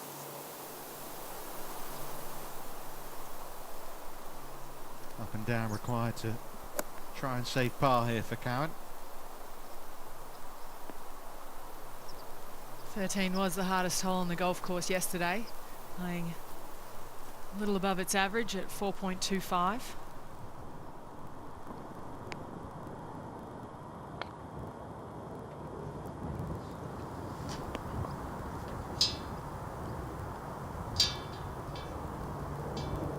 Getting better.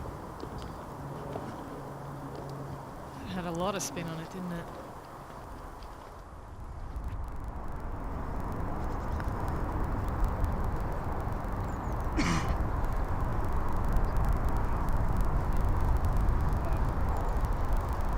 Not the easiest of birdie putts on the left side of 14. There's a massive mound right in the middle of the green separating the left half and the right half. She obviously had to navigate her way over that.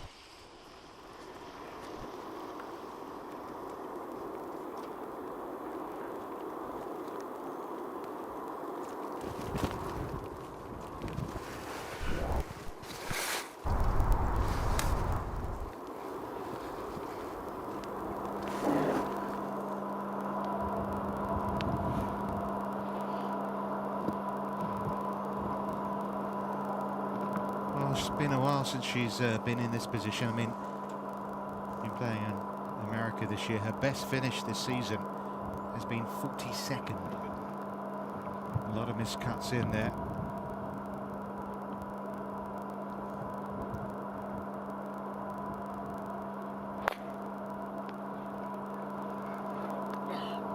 A little bit of angst in that one as well. Well, think that's found the fairway bunker over on the right of 12. Yeah, 252 yards to clear it.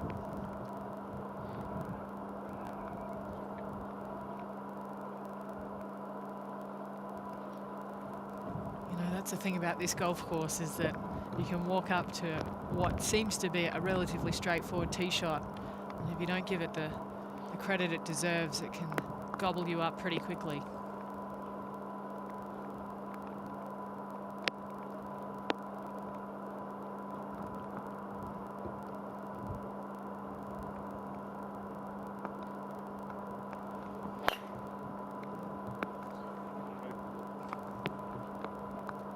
Quick to pick up the tee there. Beautiful drive there from Nicole. Yeah, saw her average at par 5s this week. She's 7 under so far on the par 5s.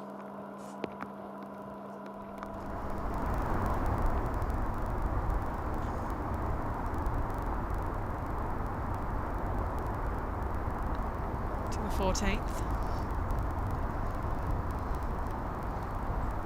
Nice effort there from Jorgensen. Shot tapping for par. Not really a birdieable hole today, the 14th, with the pin over on the right. It's quite inaccessible off the tee. To avoid a first bogey of the day. Not to be. Mentioned Uncle Barry's at Flushing Meadows. I see Tiger Woods and his daughter Sam also amongst the crowd at the US Open tennis.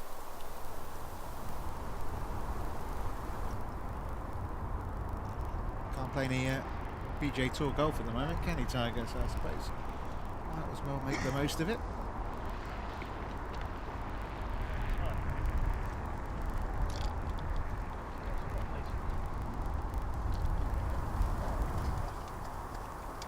Burnett on the 12th. After hitting her approach shot out of the bunker, that one just creeping past. A little bit of work left to do for par there.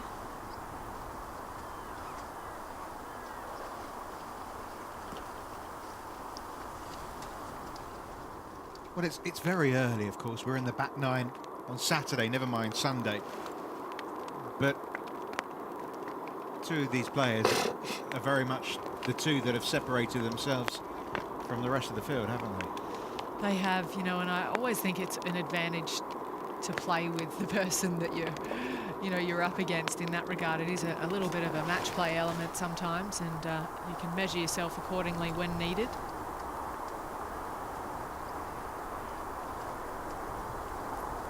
Putter didn't do its job this time for Liz Young, and it's going to take someone at that 6-7 under par mark to have a real run of birdies coming in to really get themselves in the mix alongside Simon and Larson. Hands in pockets because it is a little chilly. It is, and that wind is not making it any warmer, especially when there's rain on the air. When the sun comes out, it feels almost summerish, doesn't it? But when it goes behind, it feels like midwinter. You know what? You need layers. That's all I'm going to say. You might change your outfit about 6 times in one day. Well, that's actually Simon's ball. And listen, it's a par 5 at 3-shotter. I mean, just pretty much makes her mind up. It's just about where she's going to lay up to now. And you can see she's taking quite a lofted club because she's up quite close to the face of that bunker. It doesn't look like the best lie either. Look how far up Nicole is. Look how far past she is. It's a big advantage, isn't it, for her length?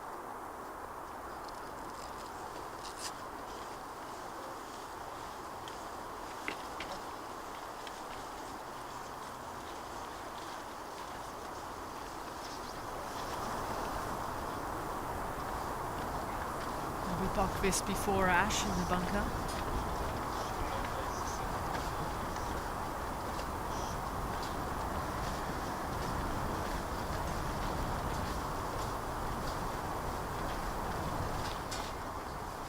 Just a layup there for Lena. She'll have a good angle at the hole from short down in that front left section of the fairway. Well, she started the day in 3rd place. She's now 21st, Bokvis, so they call it moving day, but it's not always the move in the right direction, is it? No, and I think especially on Saturdays in particular, it's just really important to try and keep the doubles off your scorecard. You know, you look at Madsen, she's had 1 double a day, and if you took those away and threw in pars instead, we'd be looking at a different kind of golf tournament. So she'll be playing 3 before Brooke Larson plays 2.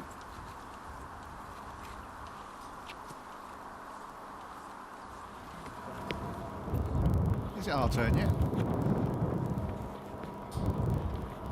It's probably a good time to have a sandwich or something, isn't it?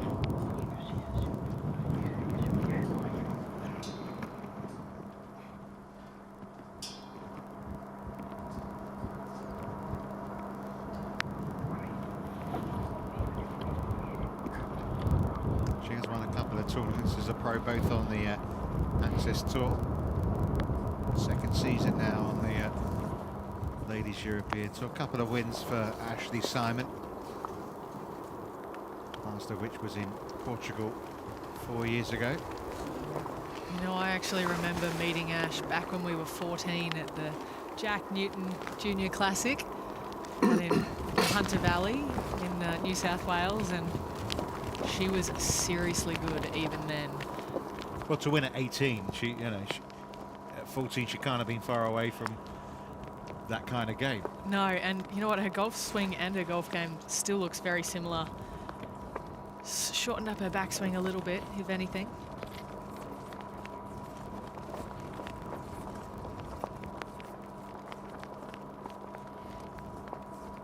Can actually maybe take credit for introducing her to the concept of chips and gravy, actually, if I remember correctly. I thought you were going to talk something about her chipping.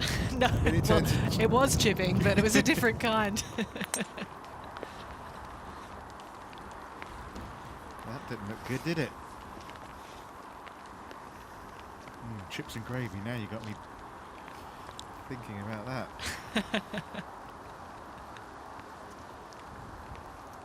Didn't look good, did it, this? No, it looked as though it came off the club face, low off the heel. It's often the low trajectory, a little left to right, that you see when that happens. Well, she's got herself within 1 shot of the leader, but there could be some more movement at the top of the leaderboard, but maybe into Larson's favour this time. It's just 214 yards to the flag for Larson here. No doubt she'll be having a crack at it. The wind a little bit off the right. We saw Clatton get there, didn't we?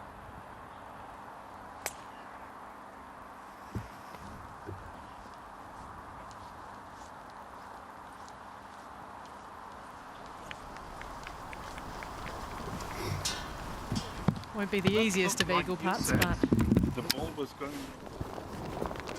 whenever you're up by the green in 2 on a par 5, I'm quite satisfied. Most of the other days you haven't been able to go for this in 2, having to lay back with the hole playing into the wind predominantly. Well, a 3-shot lead down to 1, but with Ashley Simon already having played 3 at the par 5 and not on the green, and Simon pretty much, Larson I should say, pretty much on it in 2. Larson may have that advantage back in her favour. And there's a bit of a gap, isn't there, between Ashley Simon and the rest. Day 3 of the Helsingborg Open.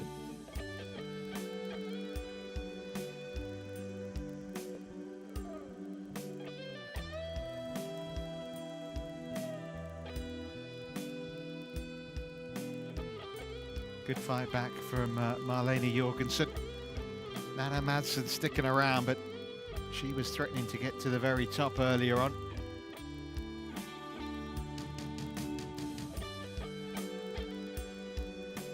Marianne Skarpnor with that lovely birdie that we saw. Got herself to 6 under par.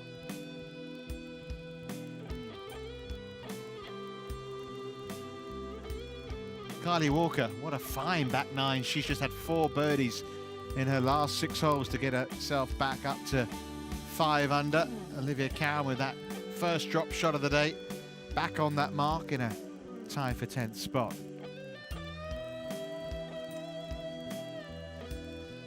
Beth Allen with a bogey at 13. 4 under par now for the winner at the Buckinghamshire back in July. You see 68, best score of the day so far. Anne Van Dam, Camilla Leonard, and of course Rebecca Artis all posting that number.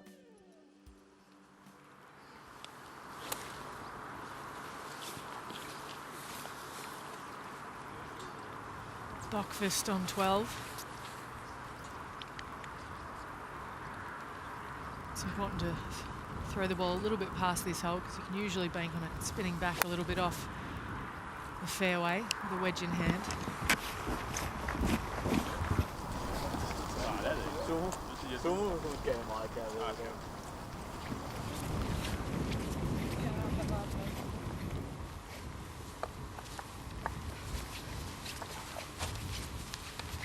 Doing a bit of gardening there, Lena.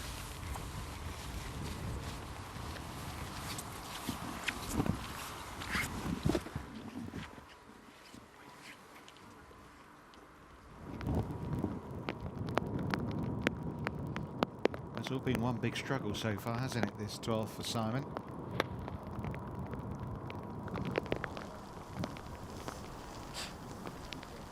Chance to escape with a par though.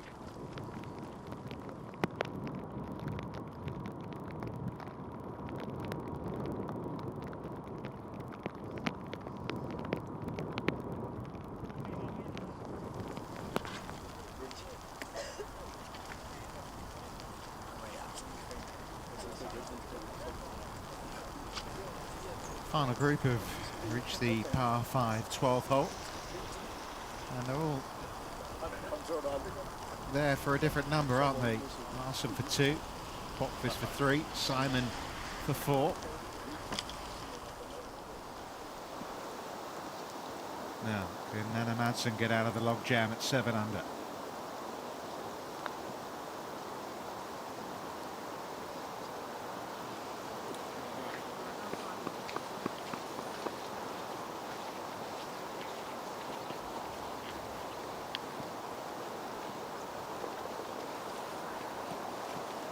Well, started with a double bogey on day one. I suppose if you'd have told her then that she'd be inside the top 10, she probably would have taken it. But when you get yourself to within a few shots of the lead on day 3, it's hard to stomach that you're still not really in the thick of it.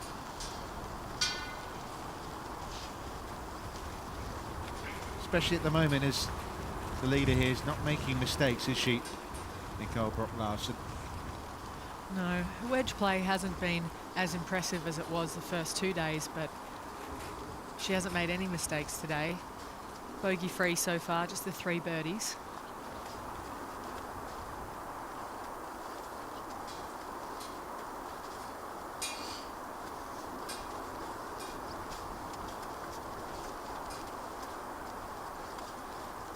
Quite a bit of undulation on this putt, up over a ridge, down over a slope. Beautifully judged.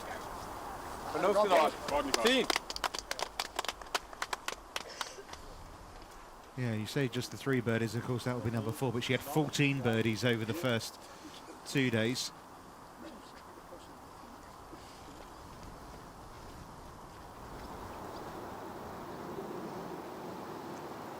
Very upright stance, isn't it, from Skartnod here? Yeah, it's consistent all throughout her game. Oh, she thought that was in. I think that looked as though it took a little bump about 2 feet short of the hole. But as I was saying, you know, her upright stance is consistent all throughout her long game and her short game as well.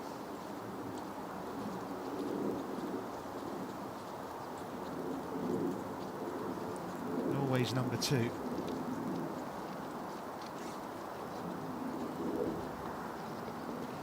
Currently inside the team line for the Olympics for Norway, Skarpnord, along with Pedersen, of course. Sure.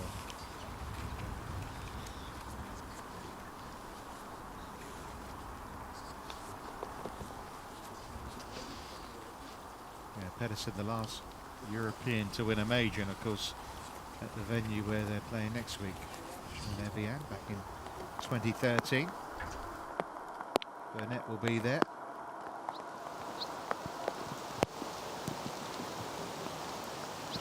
was a wild-looking golf swing, wasn't it? But seemingly effective. You can see the rain's just crept its way back over the golf course as well. And caddy there, Heta from South Africa, a good player again in her own right. Played on the LET. Well, she looks good, doesn't she, for birdie here, Larson? Simon has this for par.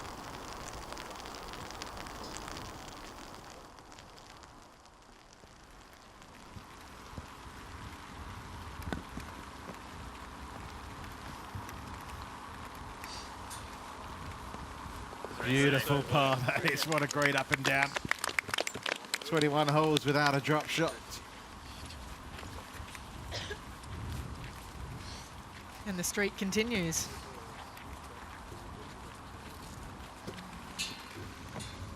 Over to you, Nicole.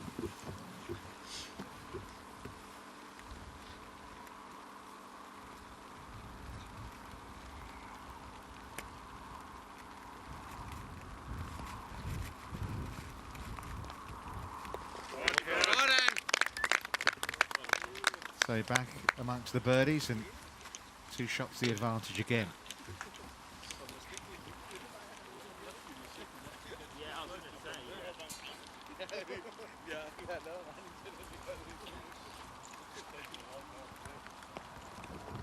Unfortunately, Liz Young found the water off the tee, so this is her 3rd shot at 13.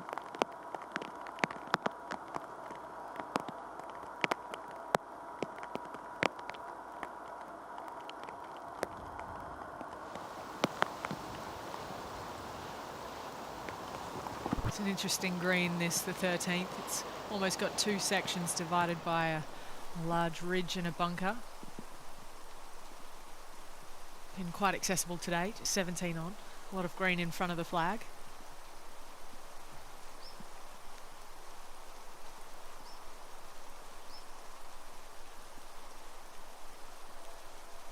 It's quite calming out on the golf course right now, isn't it? I feel like this is the kind of soundtrack I'd put on if I wanted to go to sleep at night.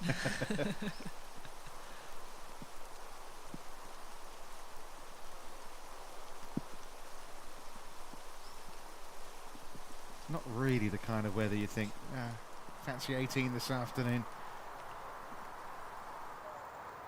But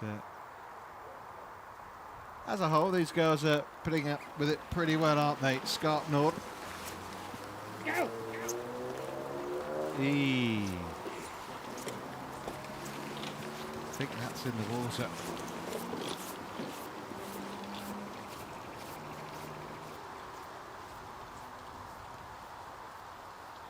See Clatton's ball there on the green. Interesting to note there that the wind's actually switched around again today. It's been very changeable, and that hole was playing down off the left for the majority of the morning, and now it's into off the right. The predominant southerly coming back into play, meaning that Brock Larson here will be having the wind come across her from left to right.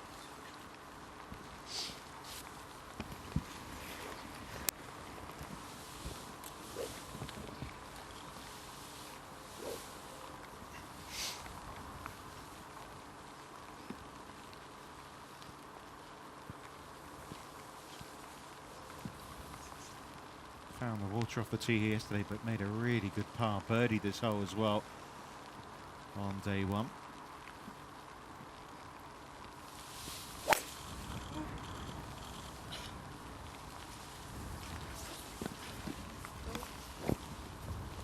I don't think she struck that one the way she wanted to, a wry smile. It'll do though. That's it, it's dry. I think after yesterday, as you said, she'll be happy with a something above sea level.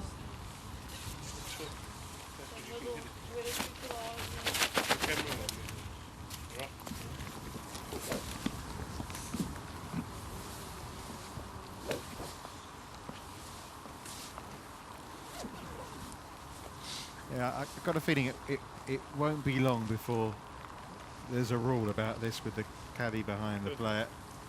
I know it's been looked at by the R&A. You know, I'll be honest with you, I've never done it and I don't really like it. It's a matter of opinion, and I feel like being able to set up is part of the golf game. Sure. It also adds an element to discuss about pace of play as well, particularly on the greens. We've got a few girls out on both tours, the LET and the LPGA, that have caddies line up their putts as well, which obviously slows things down. It's turning out to be a rather expensive hole, isn't it, for Liz Young?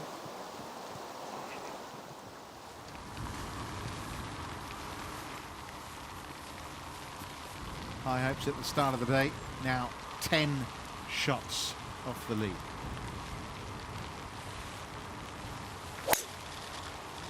First name? Yeah, nice.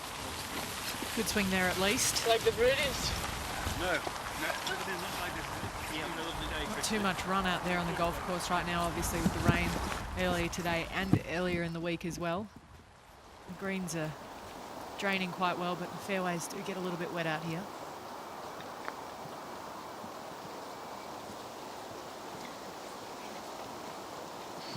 Oh, that looked good for a long time.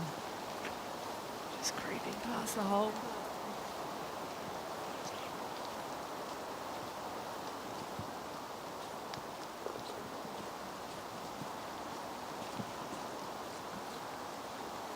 Yeah, none of these players at 7 under can get closer, and of course at 7 under they may be in a tie for third, but they're 6 shots off the lead. She got a bit fortunate, didn't she, with her tee shot scarf knot? Made the most of it.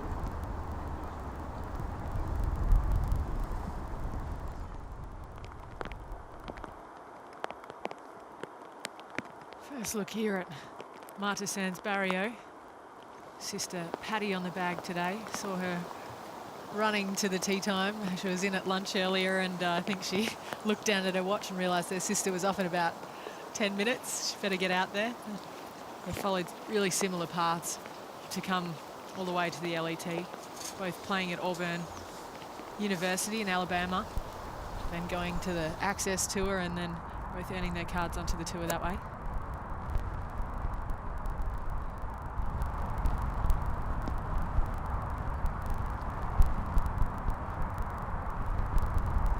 Very interesting shot there on the 15th, a massive bunker over guarding the green on the right.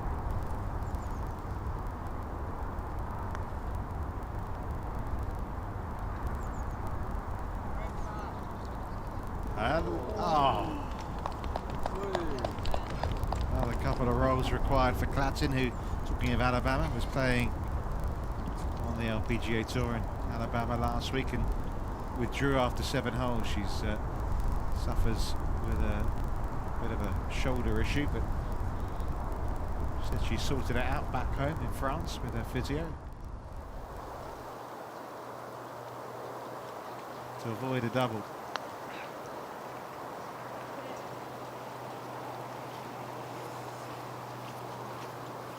There's a little work left to do there as well for Liz for double bogey.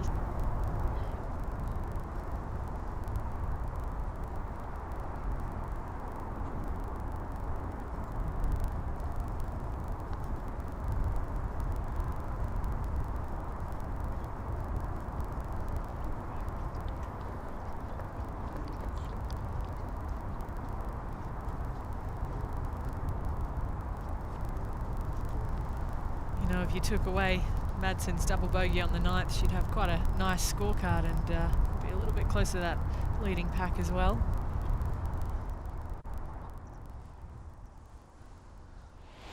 And that's a 2-shot drop for Liz Young on 13. Generally quite a steady player, Liz, and she's been working really hard to tighten up her golf swing. It's looking the best I've seen it in a very long time.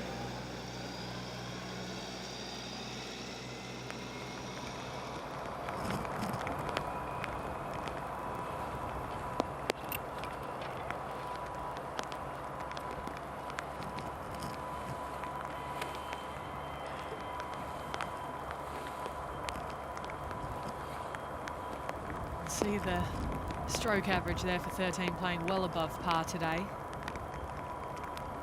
Just the 5 birdies.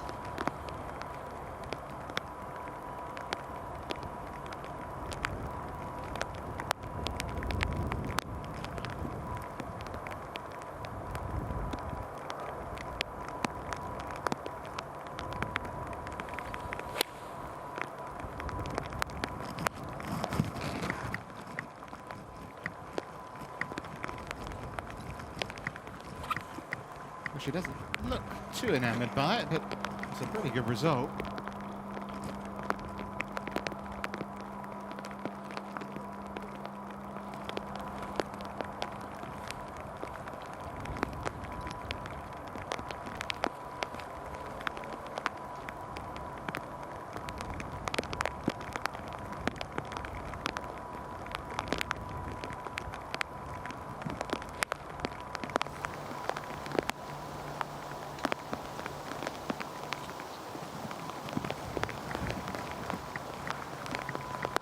Some big events here in the past, not entirely on this TC course, but on part of it.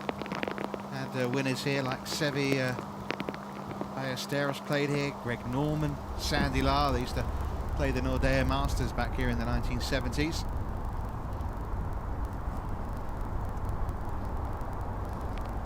She doesn't make the most of her break. Scarp Nord, that's a drop shot. Apparently had 60,000 fans here in 2002 when Annika Sorenstam won a tournament here. It's not really the weather to bring out the crowds this week, though, is it? And you have to say, in some respect, the field, you know, you've got players like Ashley Simon that have come over from playing on the LPGA Tour, but you can understand why, you know, some of the Solheim Cup players wouldn't want to play this week, because obviously 2 big events coming up, but just thought maybe 1 or 2 others that are regulars on the LPGA Tour might have made the most of playing this week in Helsingborg. Yeah, the grass here in Helsingborg is actually quite similar to that at Evian as well, so it's not a major jump from playing here at Wassertorps and then going to Evian. Obviously a little bit hillier there, but... Yeah, so, I mean, we're talking about Nana Madsen, rookie, Emily Pedersen. She's in next week. She's decided not to play this week as well. I suppose with a great opportunity to play in a major like that, she obviously wants to just focus on that, but it's a disappointment, I suppose, that we didn't have Caroline Headwall up at the weekend challenging for honours like she was the previous 2 years in Helsingborg.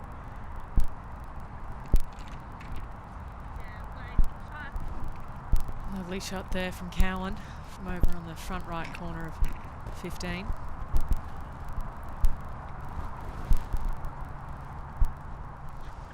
Well, it's fair to say she was visibly distressed, wasn't she, after making that triple bogey at 16. A few holes from home leading in Pilsen a few weeks ago.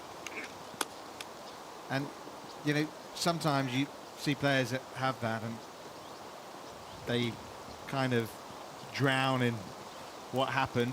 But if you look back over the years, a lot of examples of players that had crashes like that late on, they come back the next tournament and there is a history of them winning the next time out. You know, I always think a good example of that was Kari Webb, the start of last year when the Australian Open was at Victoria Golf Club.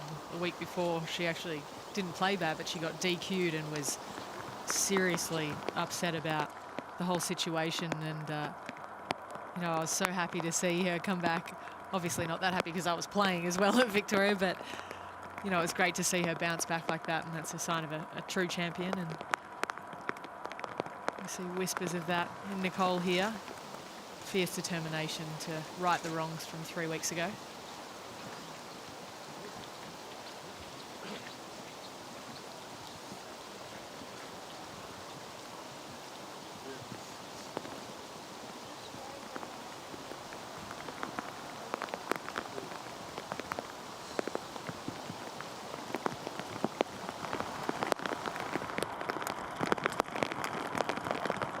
Beautiful shot there from Flick Johnson on the 16th. Used to be a par 4 last year and has been converted into a par 5 this year.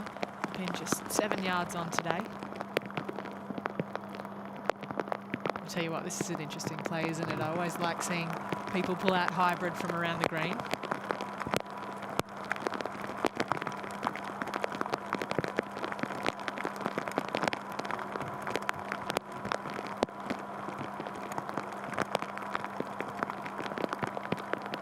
The key with this shot is to actually hit it off the toe, if anything. Oh, great shot there from Ash. Because, you know, if you hit it out of the centre, you can quite often find the hot spot on the club and just shoot straight off the club face, you know, with that thin club face that they have today, designed to increase distance.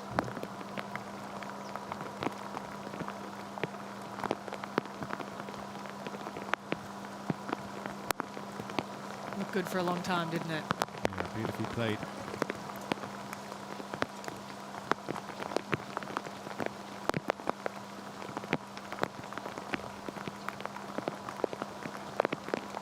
The caddies have to work hard, isn't it, when the rain comes down like this? Waterproof's on, waterproof's off, grip's getting wet. Be an excellent up and down if she can make this for count.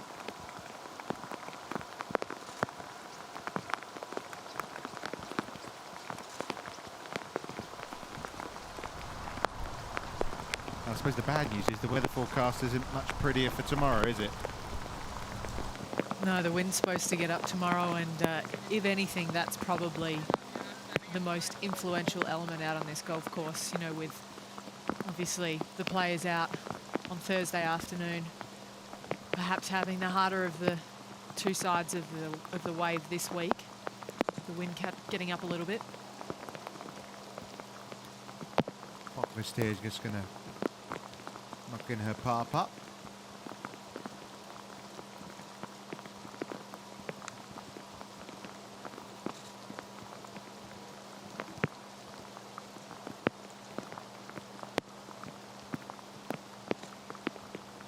First stop, umbrella.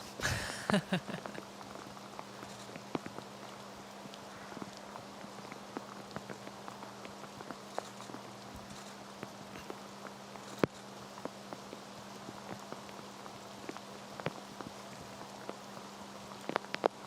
at the turn, she had a 3-shot lead. Got whittled away a little, but a chance to get back to being in that supreme position.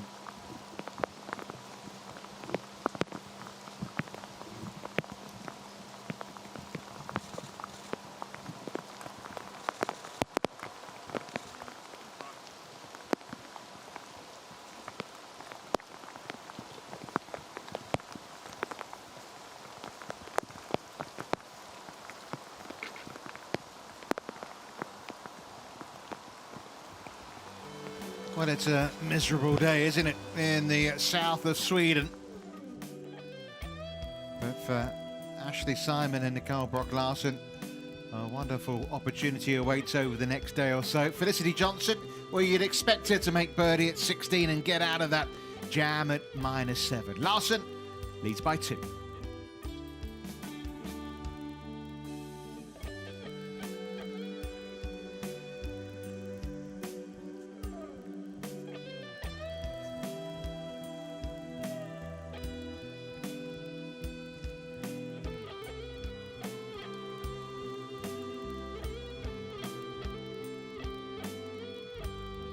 Well, those players tied for 8th started the day in a tie for 40th place, did Rebecca Ardis and Camilla Leonard. So big leap forwards today for the Swede and Australian.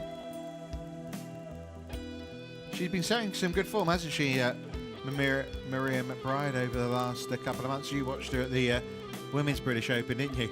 I did, and it was an impressive showing of golf. You know, up there with Rebecca Ardis's 66 at the Scottish Open, 2 of the rounds of the year. It was an absolute pleasure to watch, despite the weather. That double bogey from Liz Young now taking her back into that group at 4 under par. Recent winners Hannah Burke and Beth Allen also in that group at -4, along with the defending champion. Carly Walker in the end settling for a round of 71. 72 from the highest ranked player in the field, that's Pernille Lindberg. Suchia Cheng, who's closest to Nana Madsen in the Rookie of the Year race, the 17-year-old shooting a 73 today. Marta Sanz Barrio, another rookie out there, but having a few struggles today.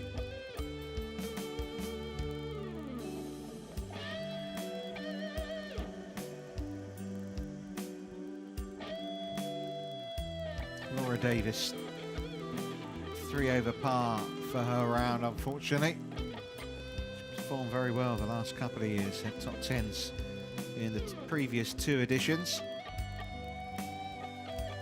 Of course, she's off to Evian, where she's won before next week.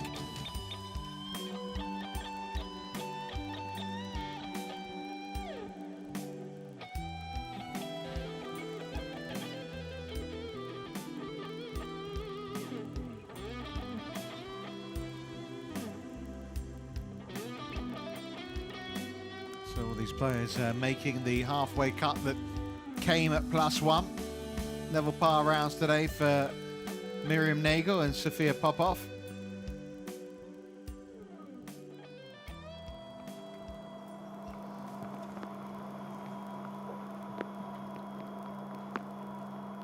The final group have reached the par 3 40, 157 yards it's playing today.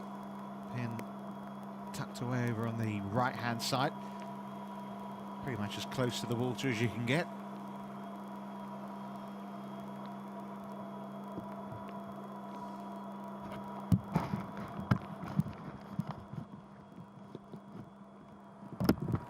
Group ahead have just vacated the green.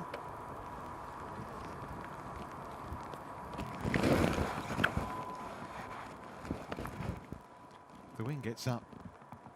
You can even hit a hybrid in here, couldn't you? You know what? I think I hit 2 4-irons in last year, and it was chilly again, but that wind, I tell you what, when that gets up, it's a very lengthy golf hole.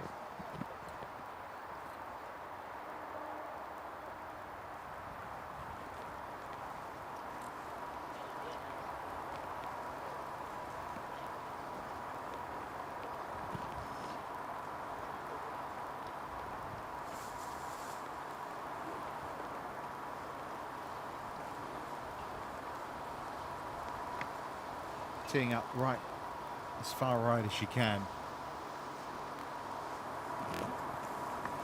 Yeah, it just opens up a little bit of a better angle toward this pin with that mound to the left of the green. You kind of want to line yourself up so you can shoot straight down the right side of the hole.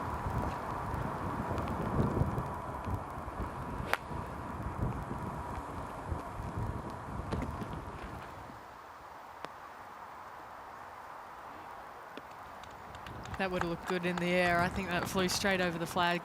Just half a club too long, but good result nonetheless. Well, this is for Felicity Johnson to get to 8 under. Into 3rd on her own. She came 2nd in Morocco at the start of the year.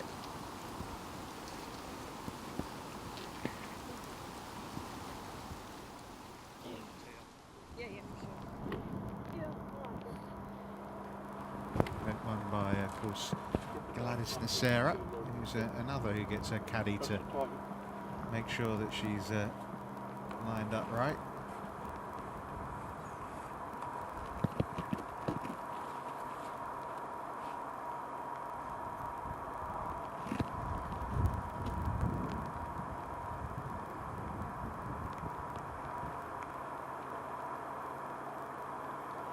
Likely just a 5 or 6 iron for the players today.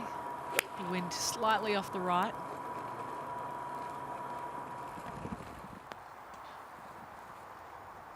Another one that would look good in the air.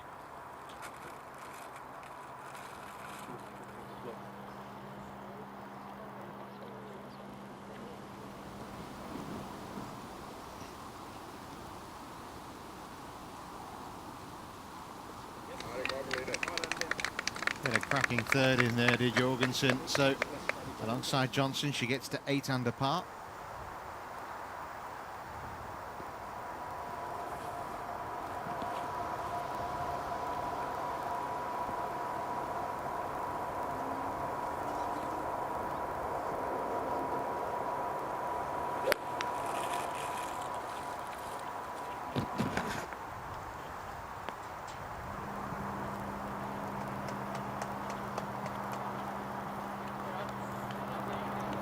almost feeling for Bokvist is kind of in the way.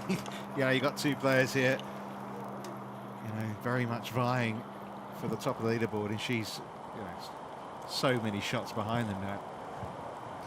Yeah, it's really hard in this situation to just, you know, focus on what you're doing when your playing partners are playing so well and you're struggling. On day 3. Another birdie chance coming up for Felicity Johnson.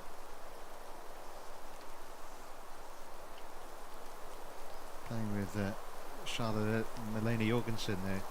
Look like another 2 balls are in pretty close there. So it might not just be about Larson and Simon in the equation for the final round.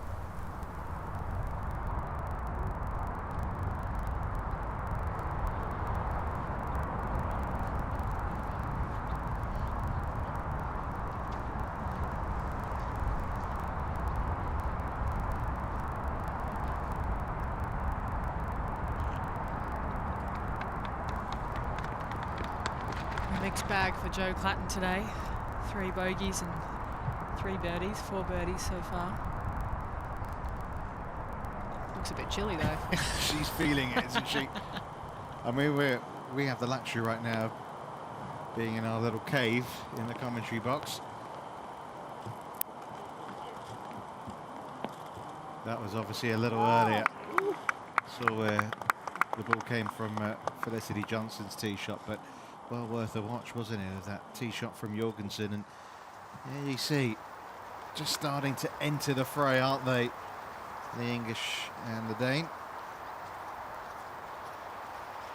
I have to say that Flick Johnson's golf swing's looking the best I think I've ever seen it. You know, she used to be a little bit loose with her action, particularly at transition. I know she's been working out in Orlando with Tony Ziegler, trying to tighten things up, and it's looking quite nice.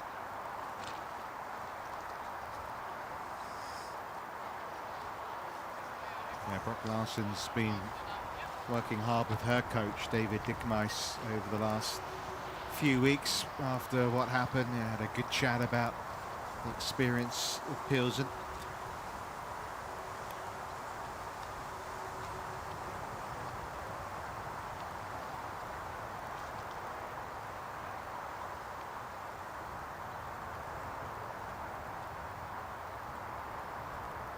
A little bit of slope to contend with here for Bokvist.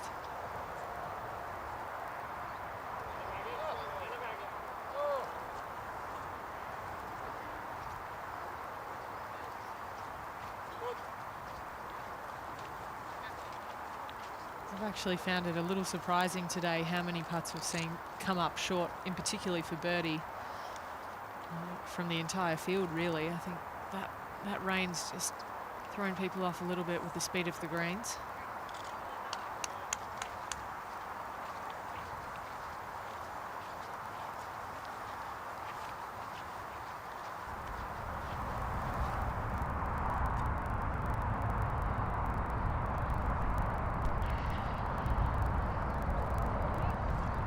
Another step back for Nana Madsen.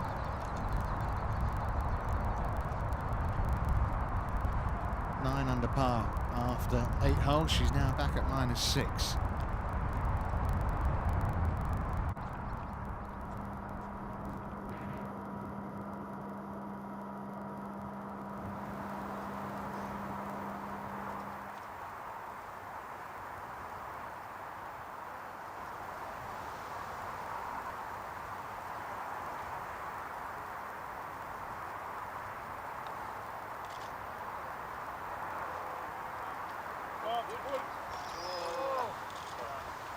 What a lovely attempt that was from Brock Larson. Looking very steady, isn't she, so far? Have to say Saturdays are always a little different though to Sundays. But she's not really doing anything wrong at all. Chance to get to 9 under for Johnson.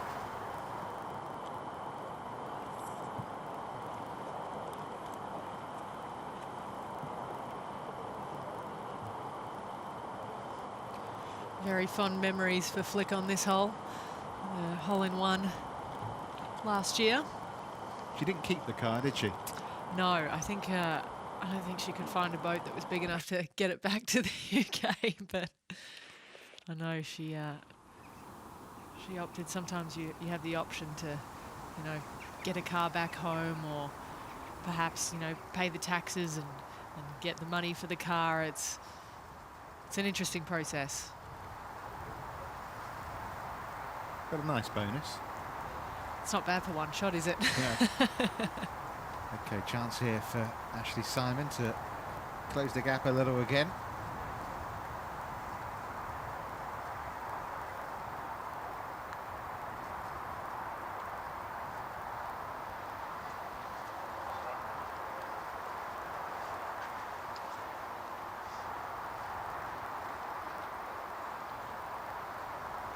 Well, they started the day as the top two and not a drop shot between them.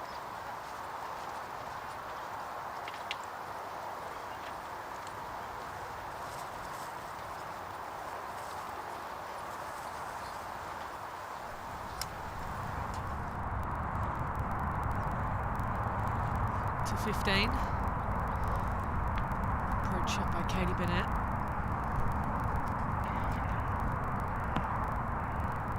It's an interesting green, the 15th. It actually runs from the front left to the back right, and there's not really a miss. You know, you go long, it goes into a collection area, shorts the bunker. What a chance that was. It was for a 7th birdie of the day as well for Jorgensen. It's funny, isn't it? You know, she started the day with a double bogey, and obviously not what you want, but it kind of frees you up, doesn't it? Yeah, in a way, you know, mentally I think it can take the pressure off in regard to, it's almost like the underdog mentality, if anything. You know, you've got to have that fight back and get that momentum going your way again. It looks a little brighter. There's a bit of blue sky around. The sun's even trying to push its way back through. Not the easiest of holes, this 15th.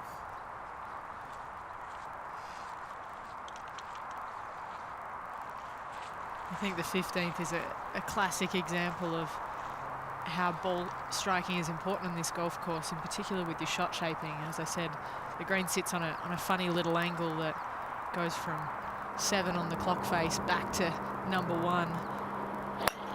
You have to be able to hit a fade in there to hold the green.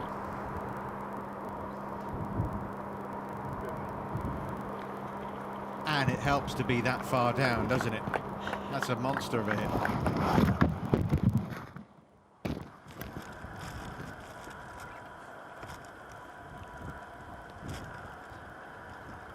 Rare smile there from Nicole. She usually plays her hand pretty close to her chest, but yeah, I told you it was there. Look. Yeah, we've found it. We've found the blue sky.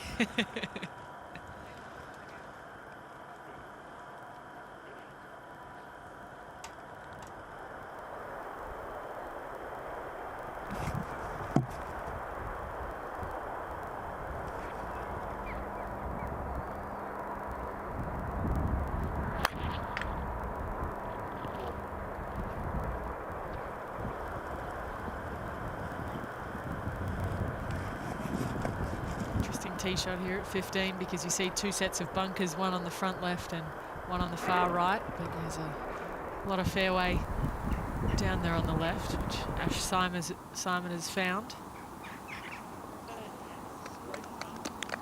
And a bird back among the birdies, 5 under. Not going to make it back-to-back wins, but every chance she could have a good finish here.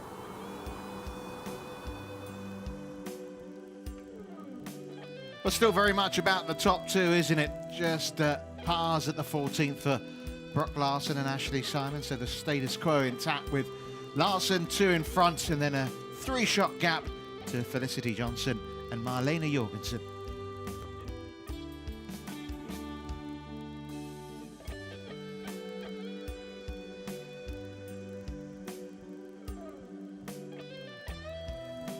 Joanna Clapton sticking around, Anna Madsen just slipping back at 6 under now. Really do need a few birdies coming in that trio to get themselves within shot of Larson at the top.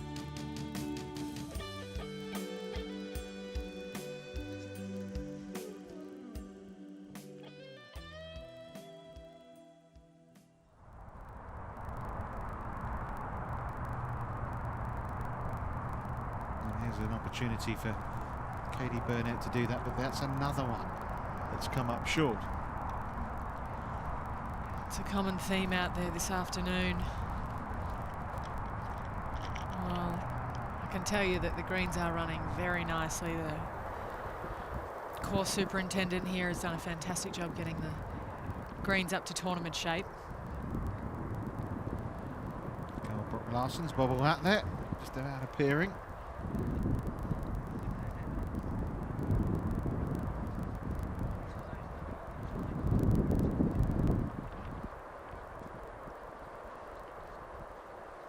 That whole group looks like they could use a couple of pairs of gloves from the looks of it. And a nice hot drink as well. Yeah. Bottomfist, unfortunately, the odd girl out here in this group.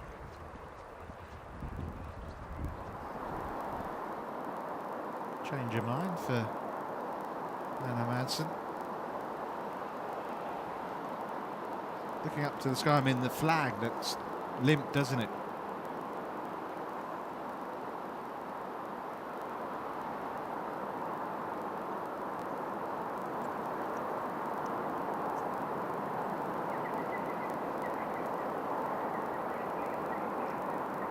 The pin just 7 paces on the green today, 4 from the left.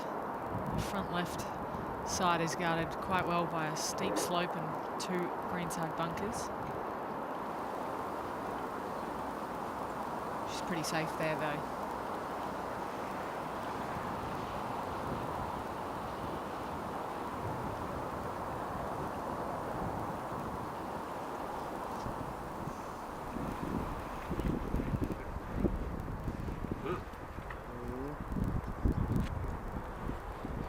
Chasing the leader, Ashley Simon at 15.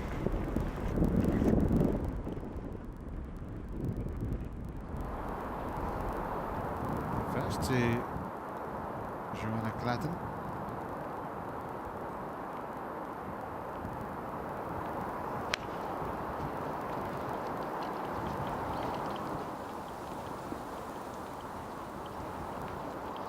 It's going to be a tricky up and down from that front left bunker. It's one of the deeper bunkers on the golf course.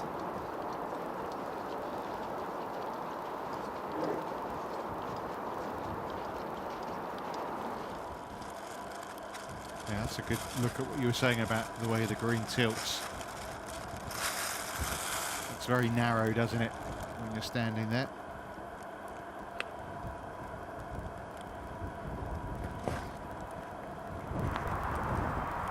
That's a beauty.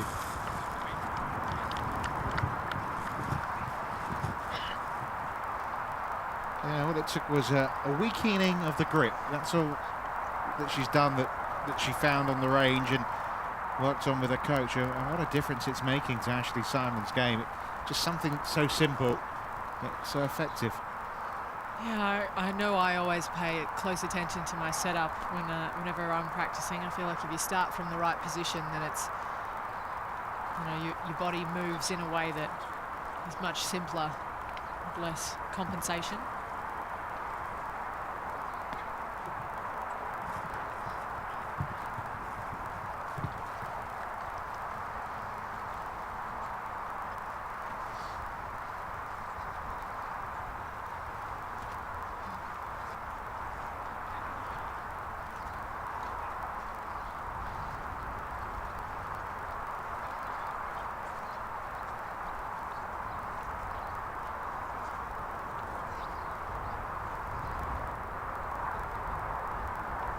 Coming in with a much shorter iron here. Here's Nicole Brock Larson.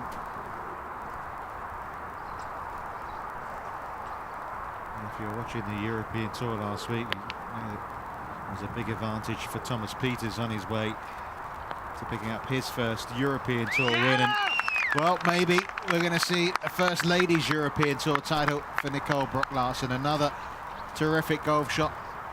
chance for another step forward. And maybe another step closer.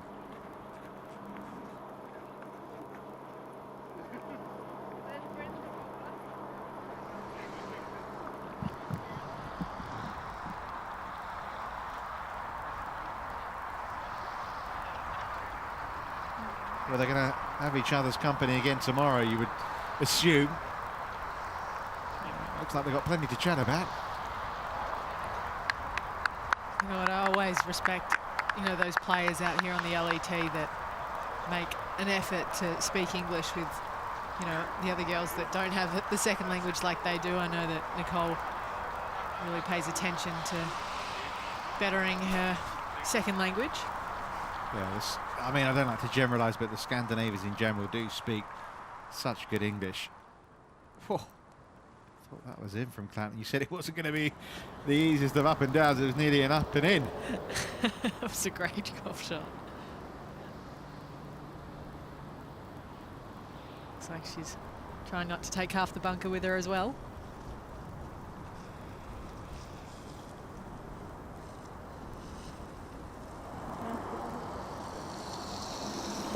To the last hole, 18th, and the flag today is right at the back of this really long green. 31 paces on.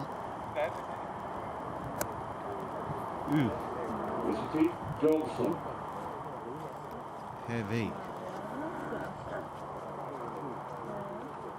Obviously called a bad lie there, Felicity Johnson, and you can see that the flag is there. It's a long way back.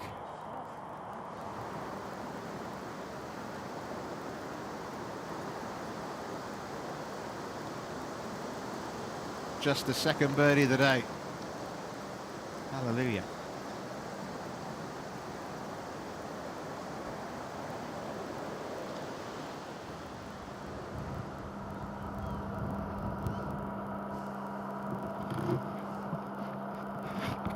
Well, it's as I keep want to reiterate, too early to call this a kind of a match play duel between Ashley Simon and Nicole Brock-Larsen.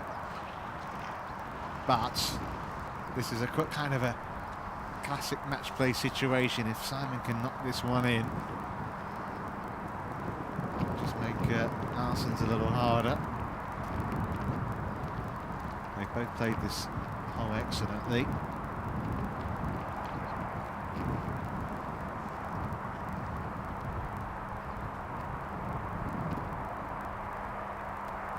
I always think that the motto of day 3 when you're in contention is just to try and make your lead as big as possible for the next day, and it sounds a lot simpler than it actually is, especially with a player like Ash Simon chasing you.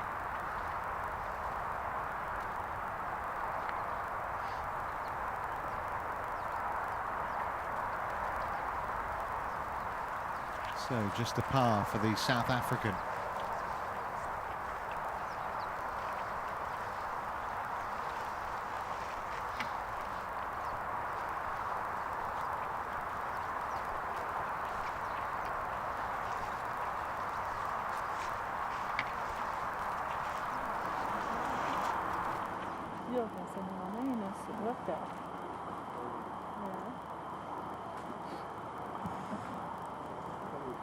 Well, Jorgensen with a really good chance, you feel, to maybe put herself in the final group tomorrow.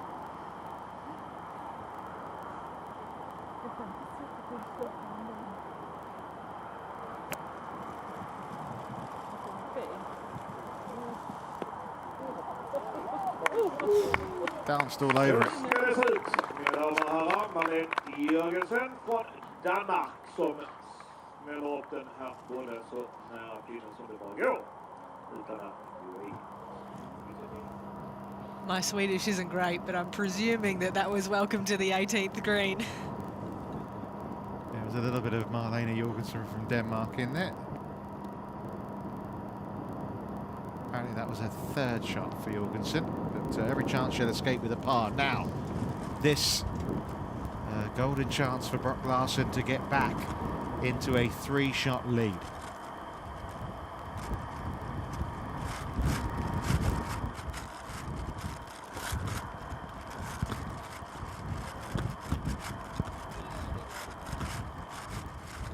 I mean, it didn't seem a bad putt, just like she completely misread that.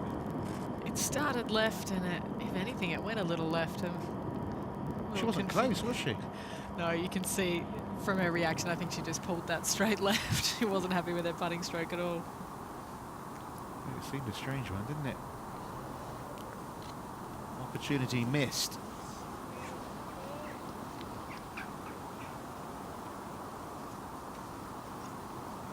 Madson's struggles continue.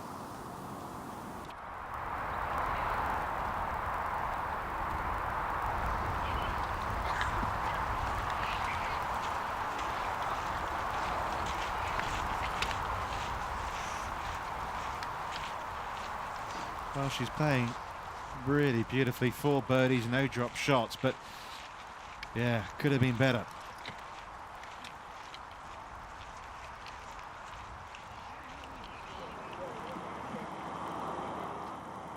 Well, Jorgensen played a beautiful third in here. Johnson would love a similar one here.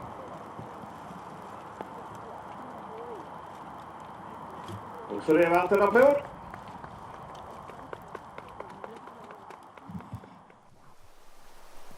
Shame. I was looking forward to a bit of Swedish. I quite like the sound of it. He's got a little, Almost, TV announcer tone to his voice, doesn't he?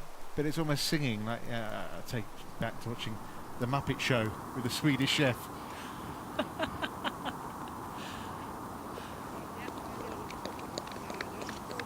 Nicely done by Nana Madsen. That's going to be another really good week for her, whatever happens. I know she obviously wanted the win and the opportunity to get into next week's Evian Championship as the rain starts to beat down fast again. Never been far away, has it? You can see the puddles in that waist area on the right there. The course actually as a whole doesn't drain that well. The greens are okay, and as long as the greens are playable, then the tournament goes on. As soon as puddles start forming on the greens, that's when play generally gets called off and the squeegees come in. Great up and down for birdie for Clatton. Yeah, we did have a stoppage, didn't we, on it was yesterday morning, wasn't it, for about an hour and a half. That's the only setback that we've had, but yeah, you don't want to be out in that, do you? I think the funny thing is that this is on the 16th tee, and Joe Clatton just finished on the 16th green and didn't even have a raindrop anywhere near her, whereas it's absolutely pummeling down about 500 metres further back.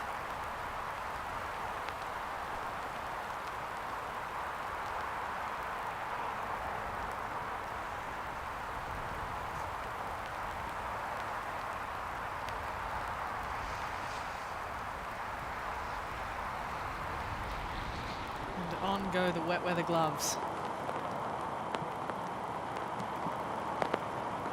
Charlotte Ellis playing with Jorgensen and Felicity Johnson. And Valot. Ellis. yeah, it certainly was, and that's a nice way to finish. She's 1 over par today. Brings a smile to the face when you're not one in like that at the last. It's always a nice note to finish on, isn't it? Makes dinner taste a little bit better. This 16th hole, they've changed it from a par 4 to a par 5. Just a little bit longer than last year. What do you think about changing the par like that? Generally, if the par's changed on one hole, I kind of like to see it compensated for on a different hole. You know, maybe moving a shorter par 4's tee a little bit further back so that, you know, the course isn't kind of rendered too easy. This hole actually played the easiest on the golf course yesterday. Have a drink, just 4.61. And it's a hole where you'd expect, given her length, that Larson should pick up a shot.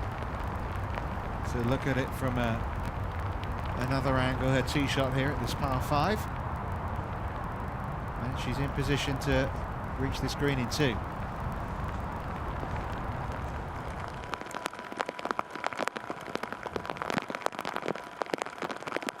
Probably left herself about 220 into the green with her second shot as Larson.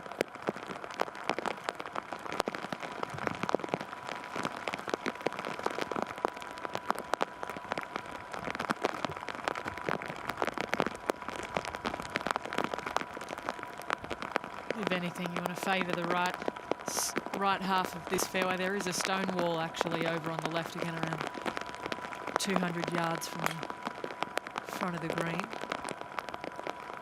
As we said earlier, they're integral parts of the golf course, so if you find yourself stuck behind them, it's not always the easiest It's thing tough to luck, get around. basically, yeah.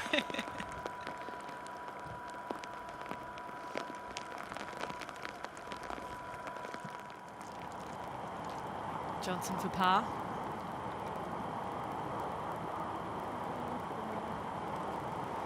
She knew straight away it wasn't on the line that she intended.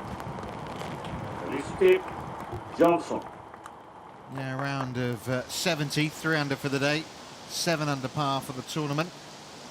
And that's probably going to knock her chances of being in the final group. Now, we saw that double bogey at 14 from Scarpnell back at 3 under. That'll be a different story at the next par 3.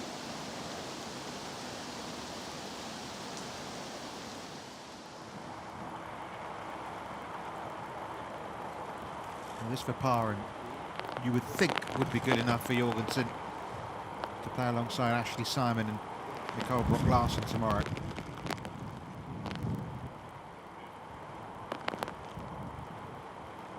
There's one or two others that might think differently, like Nana Madsen, but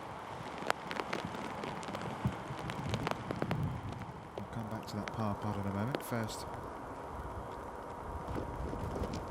Burnett here, ball above her feet.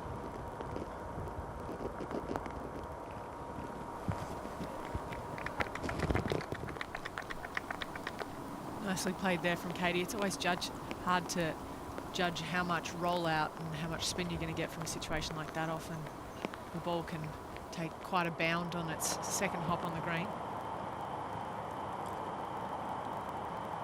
Well done. Well, what an excellent round of golf that is. A round of 69, and when you bear in mind she started with a double. Well played indeed.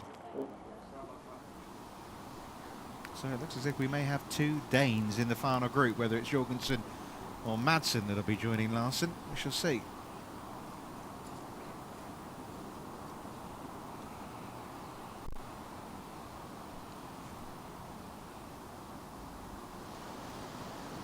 Just came up short right here at 17 to Clatten.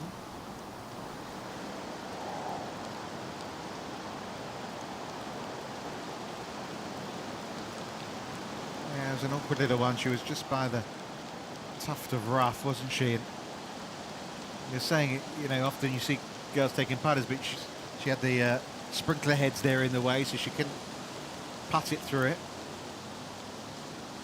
Or we've even seen a hybrid used, haven't we, by Ashley Simon?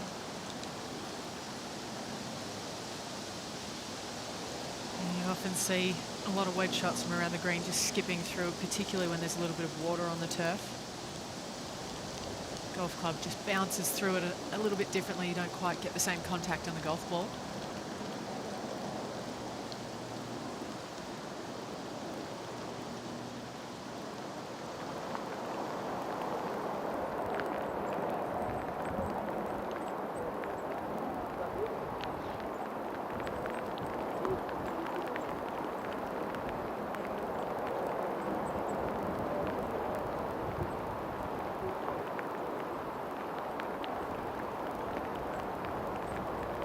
I assume they're waiting for the green to clear here at 16.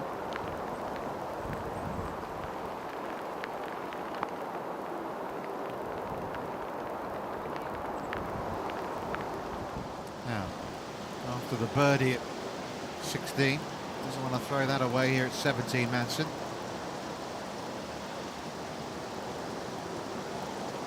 Oh, look how that one's gone on.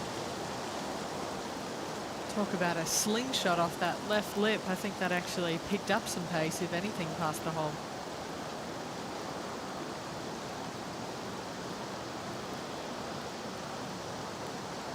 €52,000 her lead in the race of the Rookie of the Year. But her hopes of being at Evian next week diminishing fast for Nana Madsen. Nicole Brock-Larsen, though, well, may have the opportunity to tee it up in the final major of the year, leading by 2 shots from Ashley Simon. They're at the very birdieable par 5 16th. Excellent 69 from Denmark's Malene Jorgensen. She's looking for a Ladies European Tour breakthrough still. 69 from her, 70 with that drop shot at the last from Felicity Johnson. 68 still the best score of the day. Rebecca Artis winner here in 2013, and Camilla Leonard all jumping from 40th into the top 10.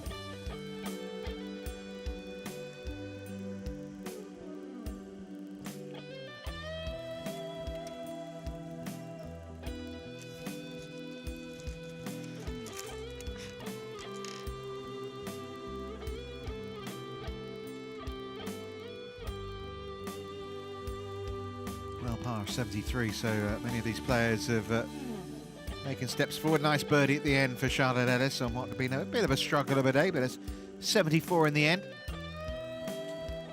Julia Sergas, who played in the last Solheim Cup, matching that score as well with her round today.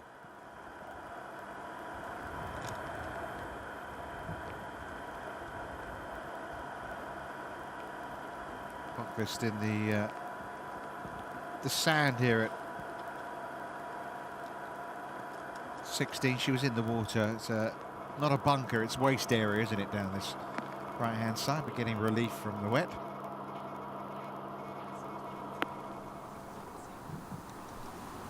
Sometimes it's a little confusing because you can see the rakes there in the wasteland.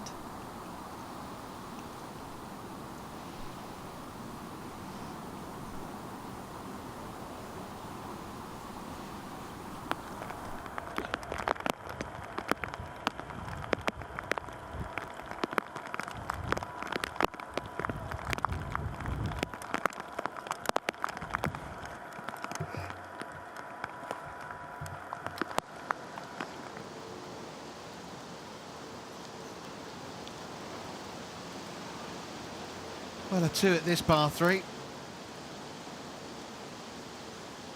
Probably hasn't really undo the damage that she did at the previous one. Ashley Simon's laid up here at this par 5. Of course, Larson can get at this green in 2.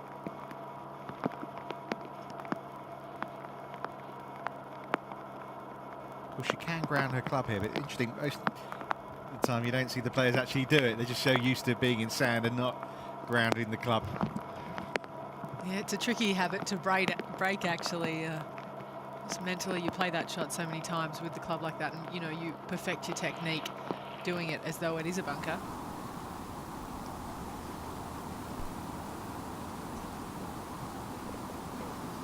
Just a par.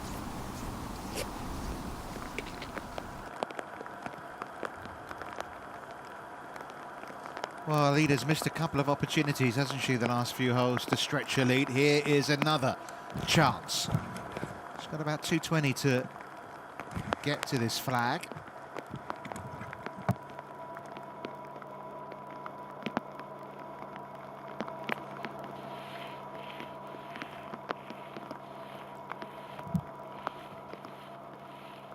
How about this? How about this?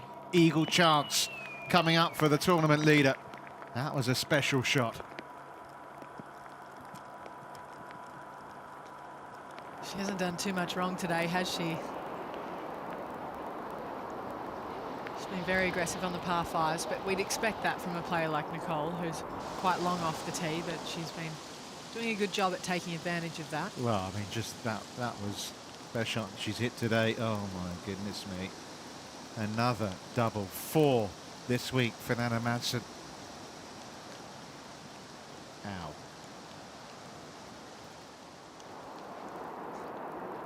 You know, if you can keep the doubles off the scorecard and make as many birdies as this lead group has, that's the key to playing well today.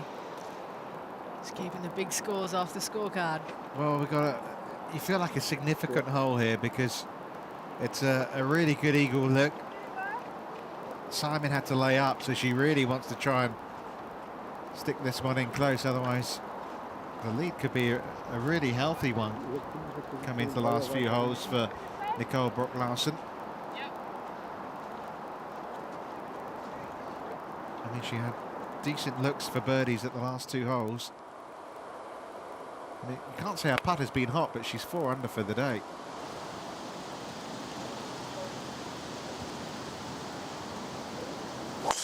Seventeenth playing 125 yards today, so it's probably playing the easiest of the 4 par 3s. Here is Ashley Simon.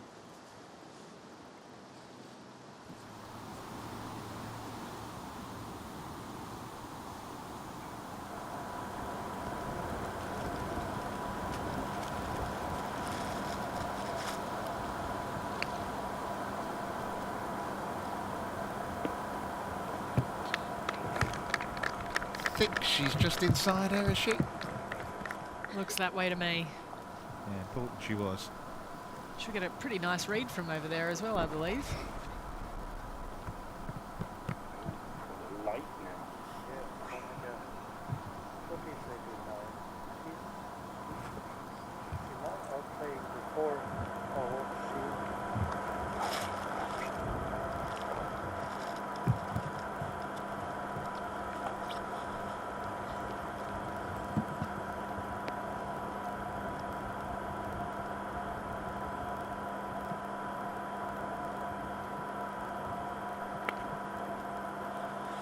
Nice angle here for Bokvist. Looks like that one's just leaked a little bit out to the right.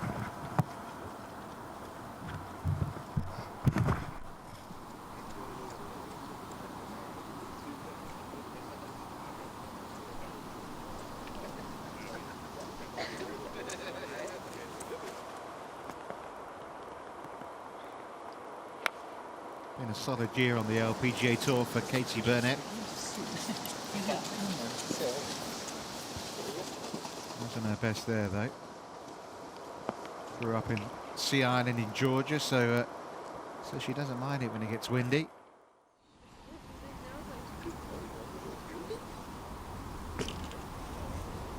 Well, a little bit of sunshine back on the 16th green here. Sure, that's most welcome. Gives the players an opportunity to dry off a little bit. Don't forget the fans and the cameramen as well. Very true. And they don't have a caddy looking after them either. No.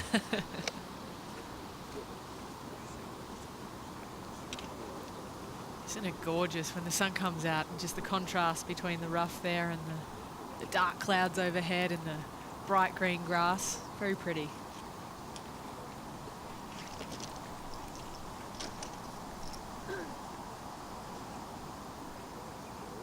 Oh, another of those match play situations, and a real opportunity for Larsen to set down a marker here and pick up an eagle that would really put her in firm control of this tournament. First though, Bokvist for her birdie.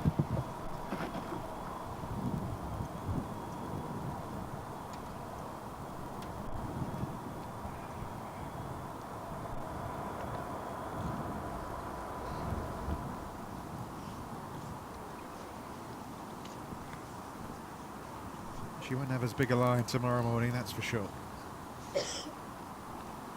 No, it'll be substantially earlier. Helena Bokvist. Not the kind of moving day she was looking for.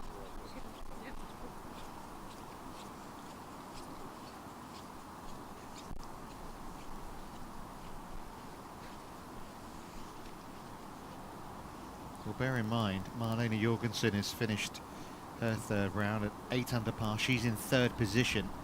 This a chance for Brock-Larsen to get to 15 under.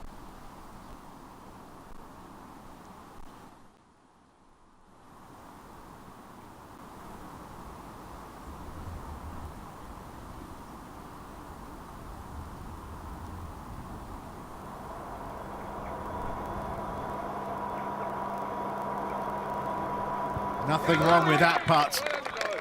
Fabulous eagle.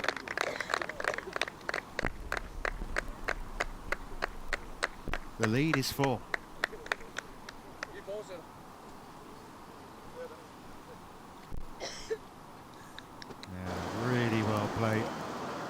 Big putt coming up, you feel, in a moment for Ashley Simon. Yeah, it's important to kind of keep yourself in it at that point in time. It's hard not to get yourself down.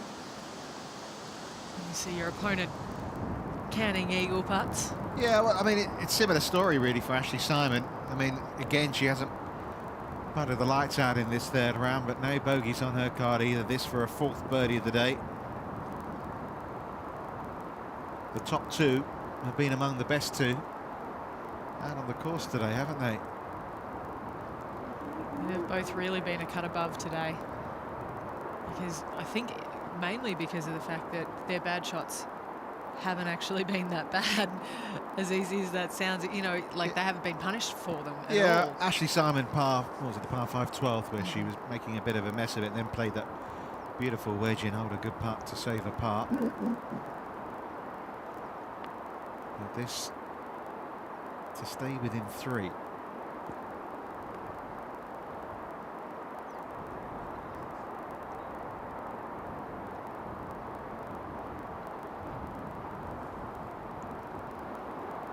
That's not dead yet either.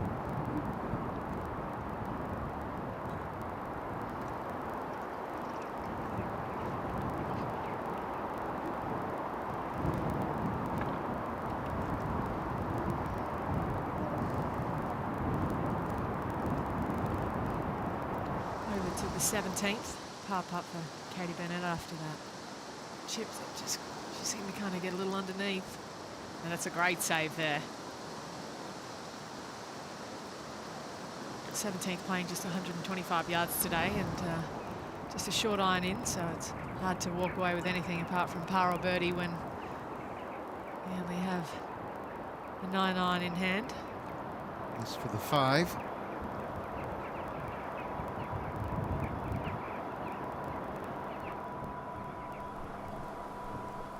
Okay. 4 behind. Still 20 holes to play. A lot can still happen. Well, that makes pretty a reading, doesn't it, for Nicole Brock-Larsen. Fantastic eagle here at 16.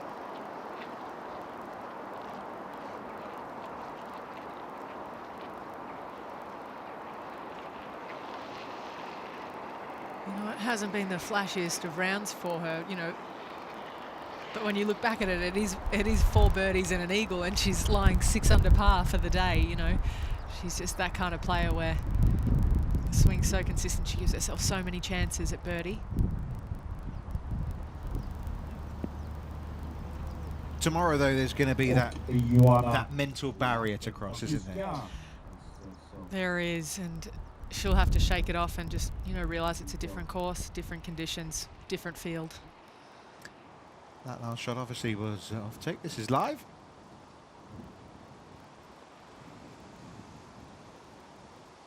Struggling for par.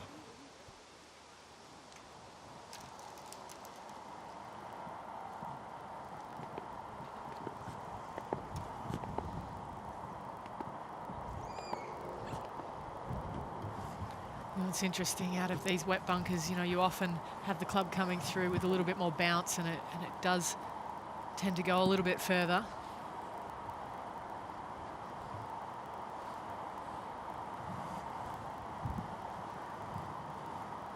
Well, we mentioned 2 German players in the Silent Cup, also 2 French players as well, Gladys Nasser and Karen Ishet.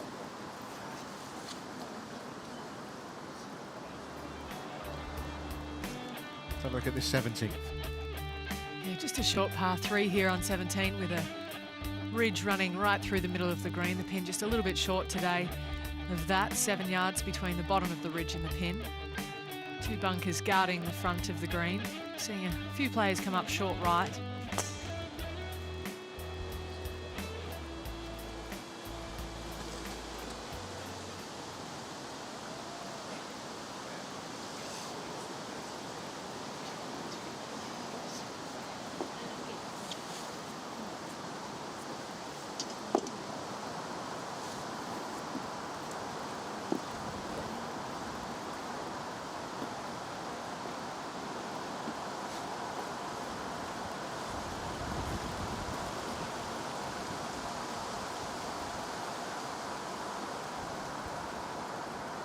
Larson birdied this in round 1.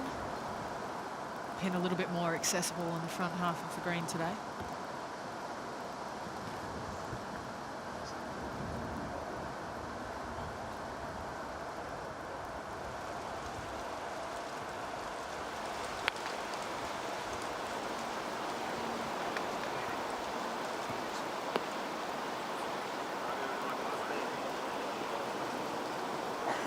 Yet another one.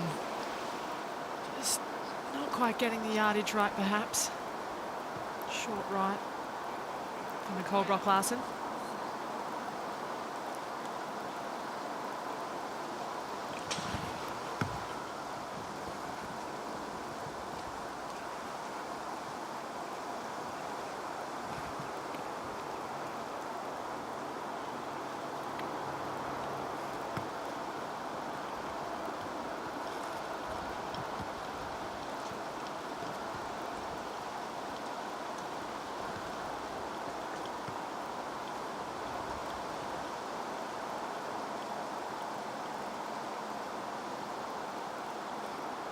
A birdie here for Ash Simon as well in the first round.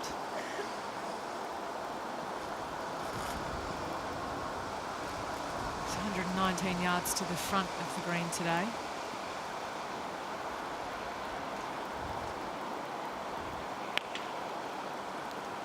And she absolutely hated that. It's going low and left. Straight into that greenside bunker.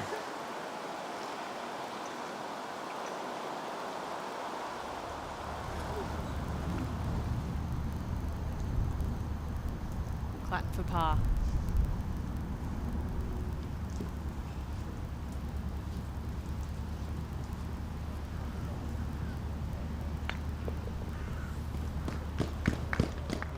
So drop shot at the end for Joanna Clatton.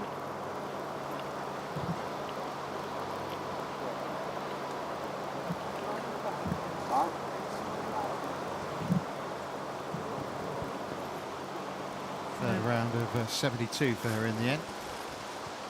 6 under par, which is 9 shots adrift of Nicole Brock-Larsen, who, with that eagle, has well, effectively taken out the whole field, bar 2 or 3 players, really. Yeah, it's the kind of golf course where players can go low, but when the lead is that far ahead and she's playing as well as Nicole is, you'd be surprised to see anyone outside the top 3 currently. Oh, good response from Scarp Nord. A couple of late birdies. I mål för dagen. Steady. Madsen. Minus 5. Vi har Marianne Skarp. I think he earned a kiss after carrying that wet, heavy golf bag around out there today. Yeah, he did a good job. Yeah, there's a little bit of a rainbow there, I think.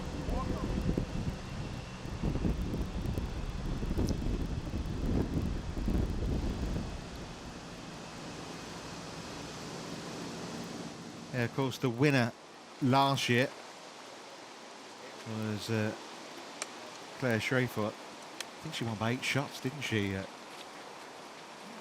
mean, obviously it's too early to talk about Brock-Larsen in that capacity, but Schreifert won wire to wire. That opportunity is there for Brock-Larsen as well.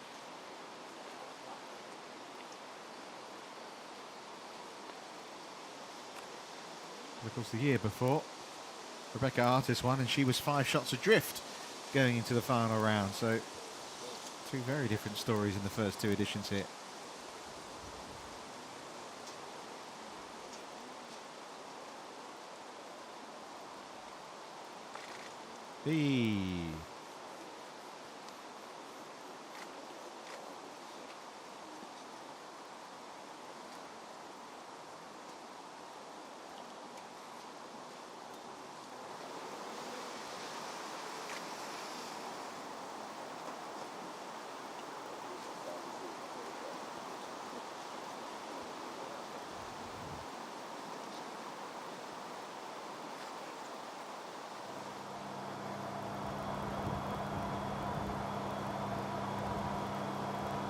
Doesn't look like the friendliest of lies there for Ash. His bunkers can get quite muddy when they've got a little rain in them, but that's a fantastic golf shot there.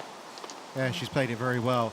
Interesting, isn't it? We saw Joanna Clatton had to chip it from a similar place to where Nicole Brock-Larsen is because of those water sprinklers. She's just far enough right that she doesn't have to chip this, which makes it a lot easier.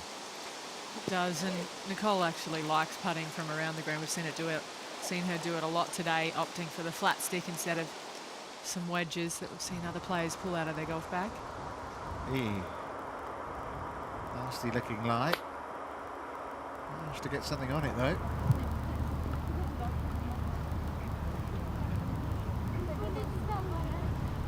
Nice recovery there from Katie Bennett.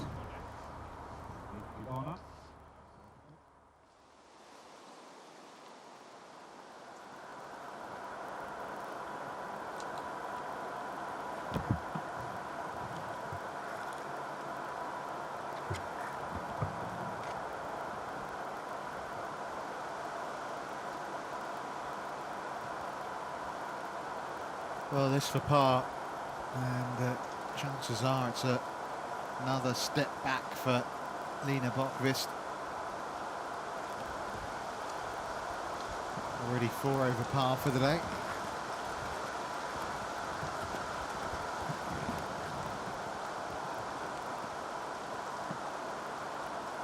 She's not done at this hole yet, is she? Well, that was a significant misread there from Lena. Quite a large ridge to contend with, obviously, running through the 17th green. I'd say that pace and line was the issue there on that putt. Apart from that, all okay.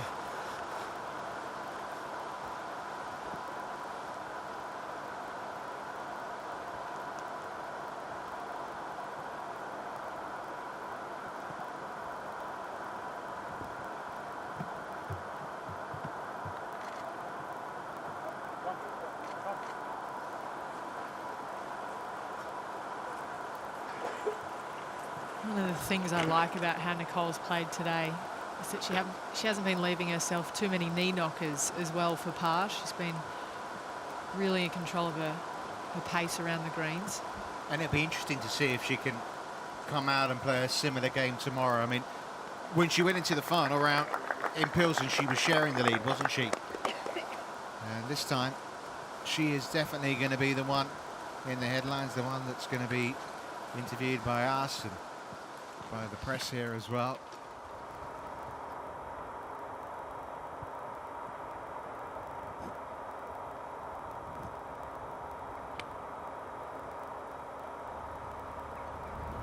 The easiest of angles here on 18, but it makes it a little easier when you get a bounce like that off the grandstands, doesn't it? Yeah, it's very close to the green, that grandstand, to the left of 18. This for bogey. Good.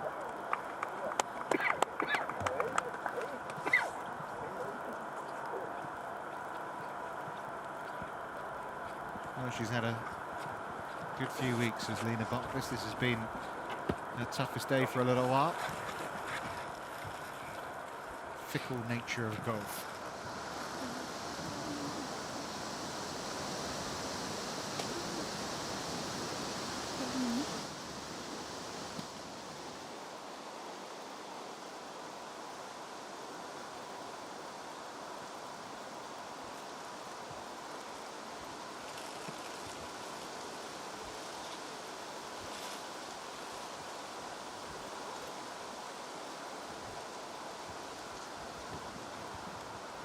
Simon for par. Should move a little from her right to left.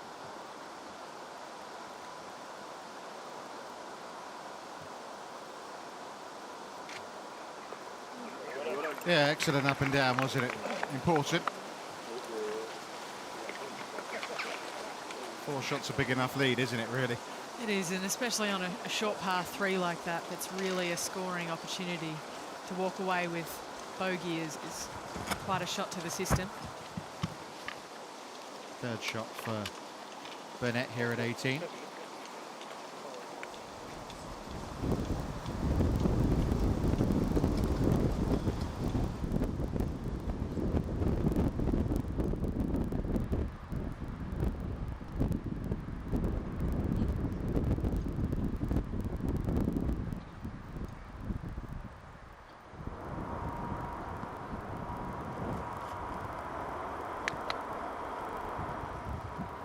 played her golf at South Carolina under the watchful eye of coach there, Kaylin Anderson. That wasn't her finest.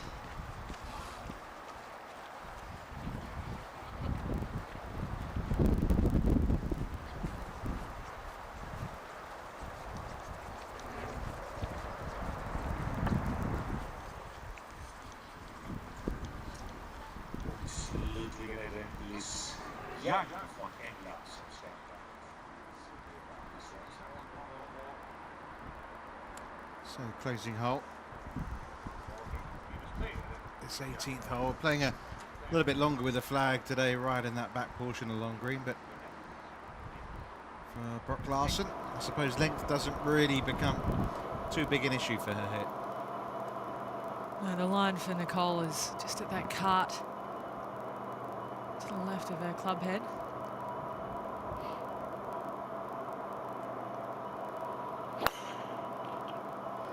Tee shot definitely favours a fade. Yeah, she liked that.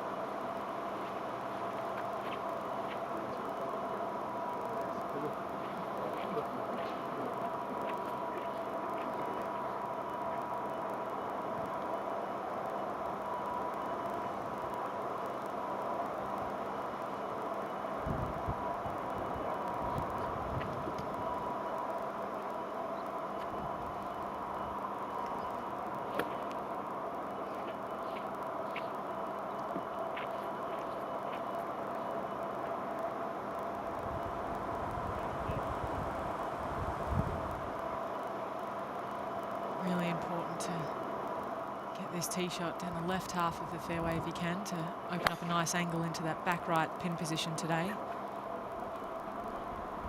I think that might have found the group of fairway bunkers down on the left. It's 225 yards to get past them, and I don't think she hit it well enough to do that.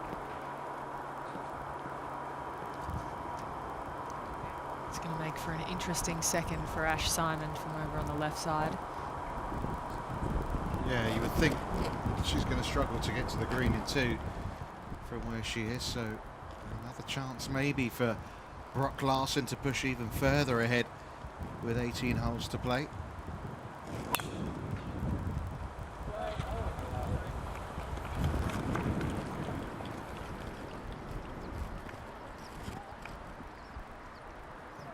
You know, I really like the 18th hole. I think it's a fantastic way to finish a tournament golf course like this. We've got a lot of options when it comes to pin positions as well. Obviously, when the front's on the flag, the flag's on the front portion of the green, the hole plays a little easier. Hur snygg som helst. Liz Young alltså. Sista bollen är på ingång. Lina Bokvist som har tappat en del under dagens lopp. Ligger just nu på minus 2.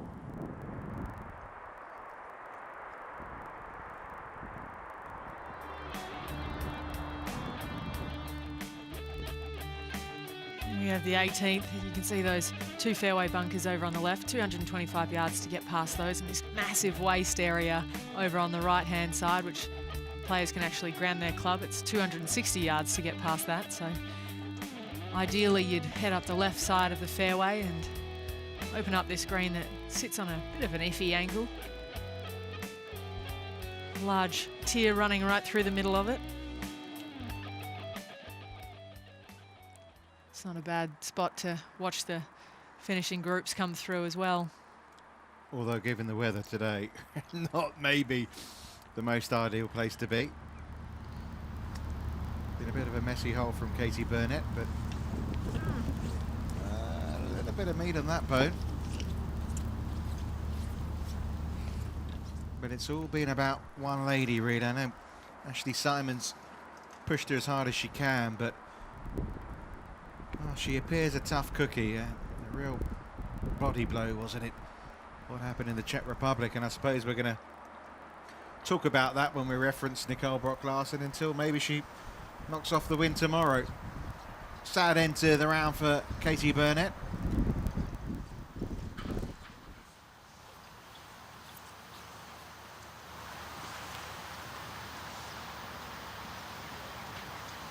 So a couple over today, she finishes back at 4 under par.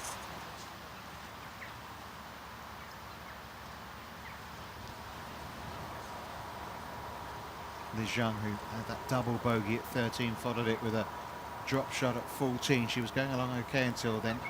Couple over today. This to finish at 3 under par.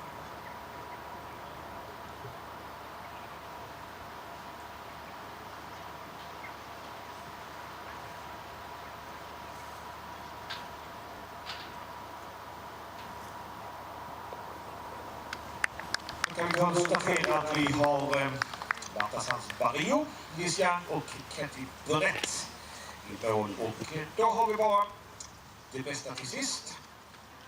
Leaderboarden alldeles strax. Those two were playing with Marta Sanz Barrio, who Hur att slå. finished with a round of 76 today, unfortunately.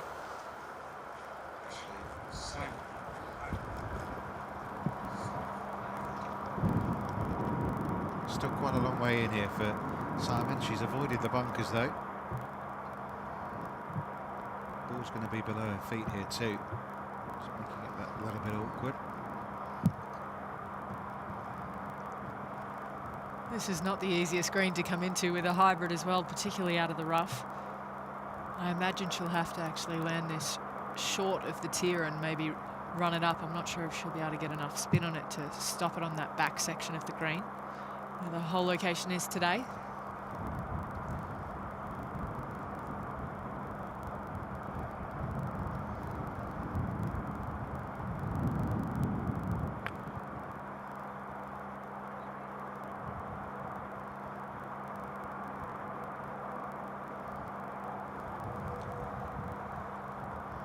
Perhaps a little lucky to stay out of that bunker on the right, but she'll still have a lot of work to do left for saving her par.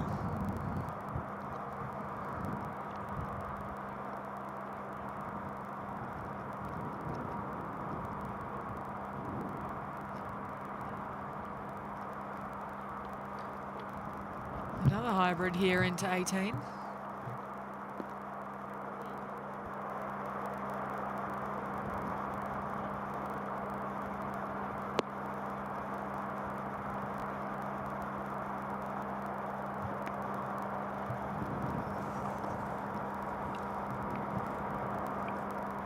Be nice if she could finish with a couple of good shots.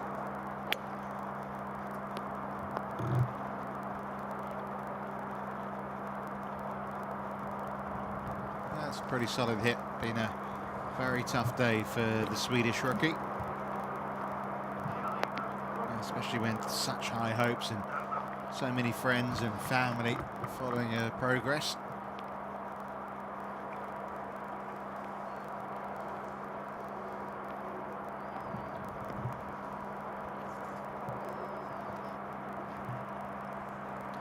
Bockhurst is 5 over for the round, as you can see.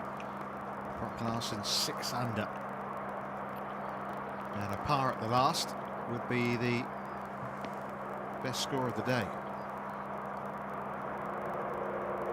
You know, the advantage of her length, she has 6-iron in hand at the moment, as opposed to the other two players in the group having to hit hybrid, and the screen is much more receptive to an iron coming in.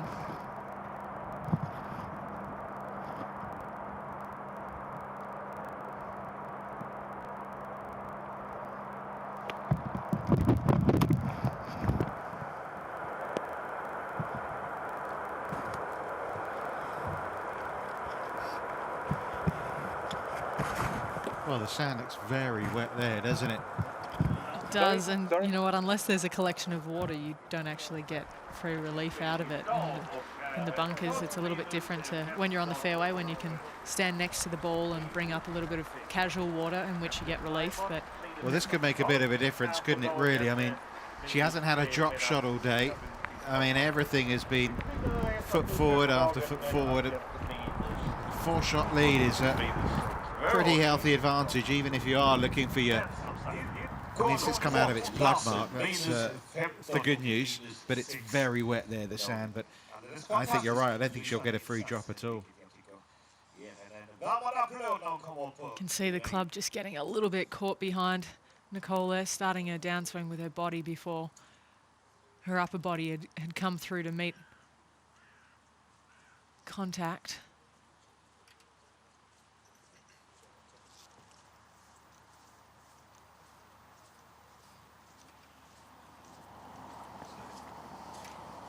So work to be done for the tournament leader and what's been a tough day for all the players weather-wise. And with winds tomorrow predicted to gust up to 35 miles an hour. And another different kind of test for them maybe awaits. This is a long way from being done and dusted, obviously.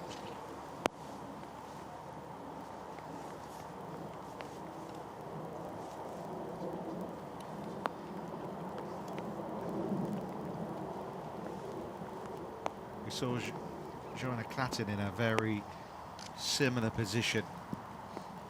You were talking about how with the wet sand you get a bit of bounce on the club. Yeah, it's important to, if anything, actually de-loft the club a little bit for shots like these. Use the leading edge a little bit more rather than having your hands back behind the ball like you usually do in the majority of bunker shots.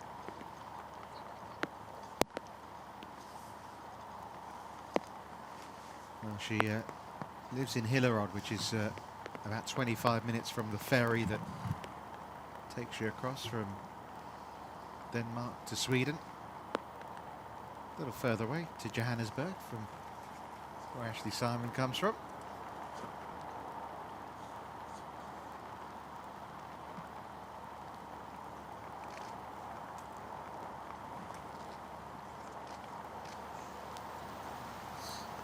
Uh, 6 out of 10. Yeah, not too shabby. She'll have a decent putt for par at least from there, not too much break.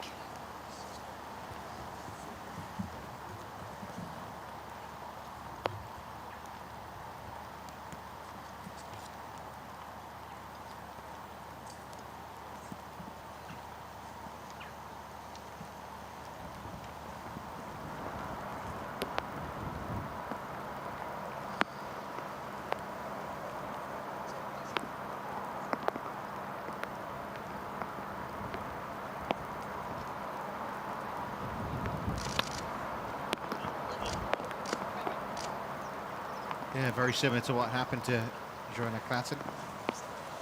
Yeah, it's interesting to see Nicole actually open up the club face there, and what that does is increase the bounce on the golf club, if anything. I always liked shutting it down a little bit and using the portion of the club face that was a little bit closer to the hosel, if anything.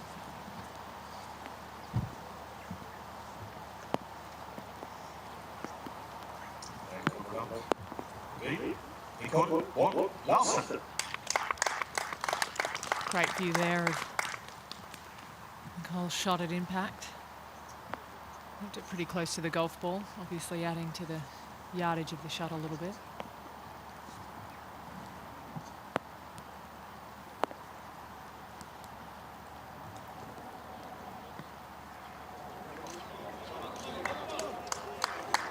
Oh, that looked pretty good for a very long time. That was a great chip there by Lena. She'll have that tap in for par.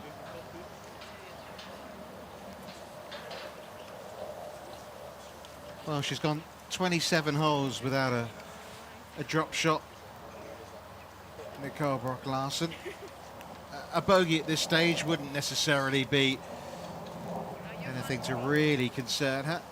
It'll probably be annoying, but there's no guarantee that her closest challenger, Ashley Simon's going to make par here. Tough, tough day for Lena Blomqvist, 79.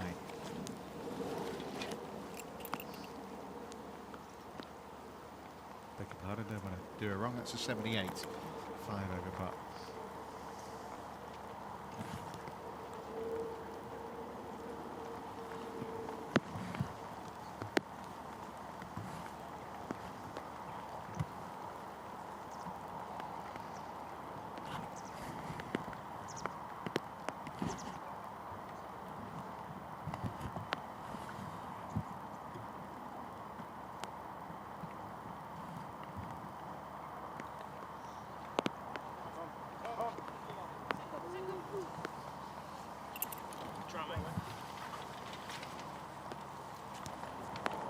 voice of Nicole's caddy there, Benji Brewer.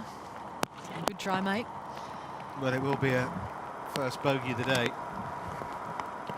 Question now of how big the lead will be. Will it be 4 shots or 3 shots heading into the final round? Because Brock Larson hadn't had a bogey on the card. Neither had Ashley Simon coming to this 18th hole.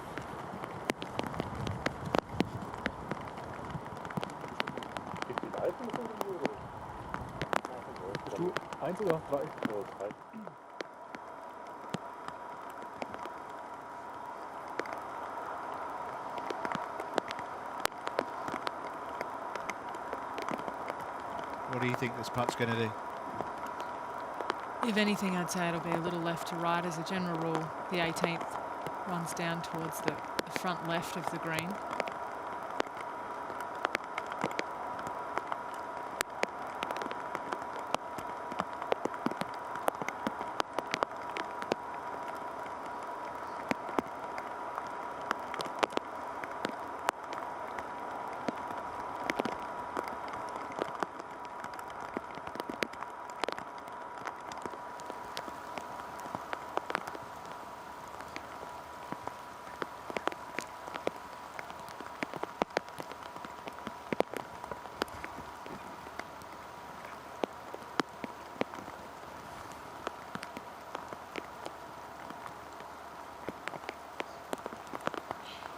Well, it was a very positive putt, wasn't it?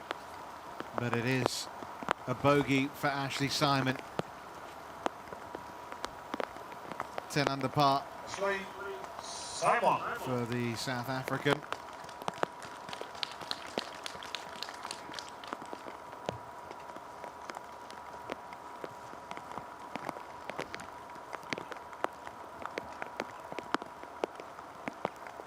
This for a round of 68.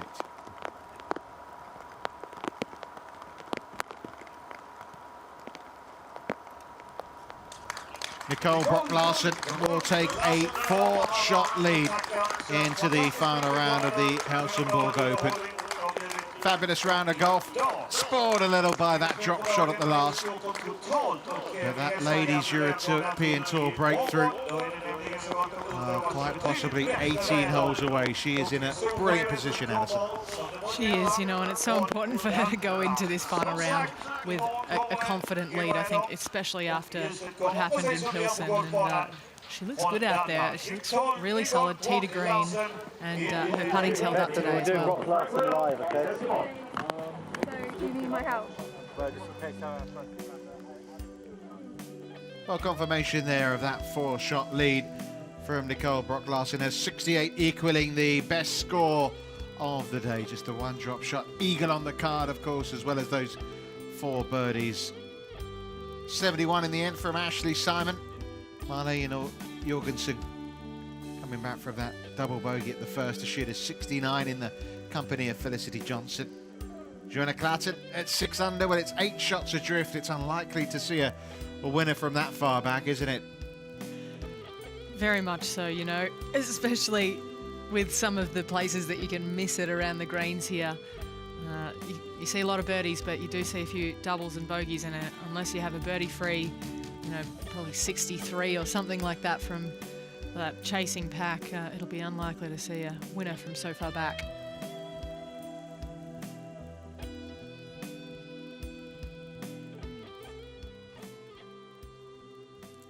Okay, let's have a look back then at the round from our tournament leader. And it all got off to a pretty good start, didn't it, Addison? Big drive.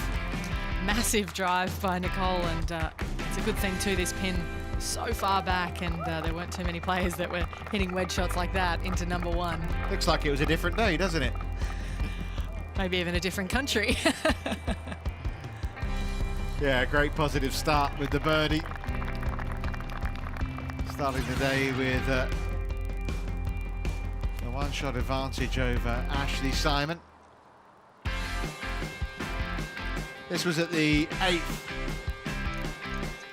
rather the 7th, I should say, and it was a lovely shot in. Didn't make the birdie from there, but she had birdied the 3rd and the 6th already. And she was just giving herself birdie chance after birdie chance, wasn't she? Not always taking them. She missed that one at 11, but when she's got the power like she has at the par 5, she can make mincemeat of them. Yeah, just 214 yards to the pin here today, and she managed to take advantage here at the 12th.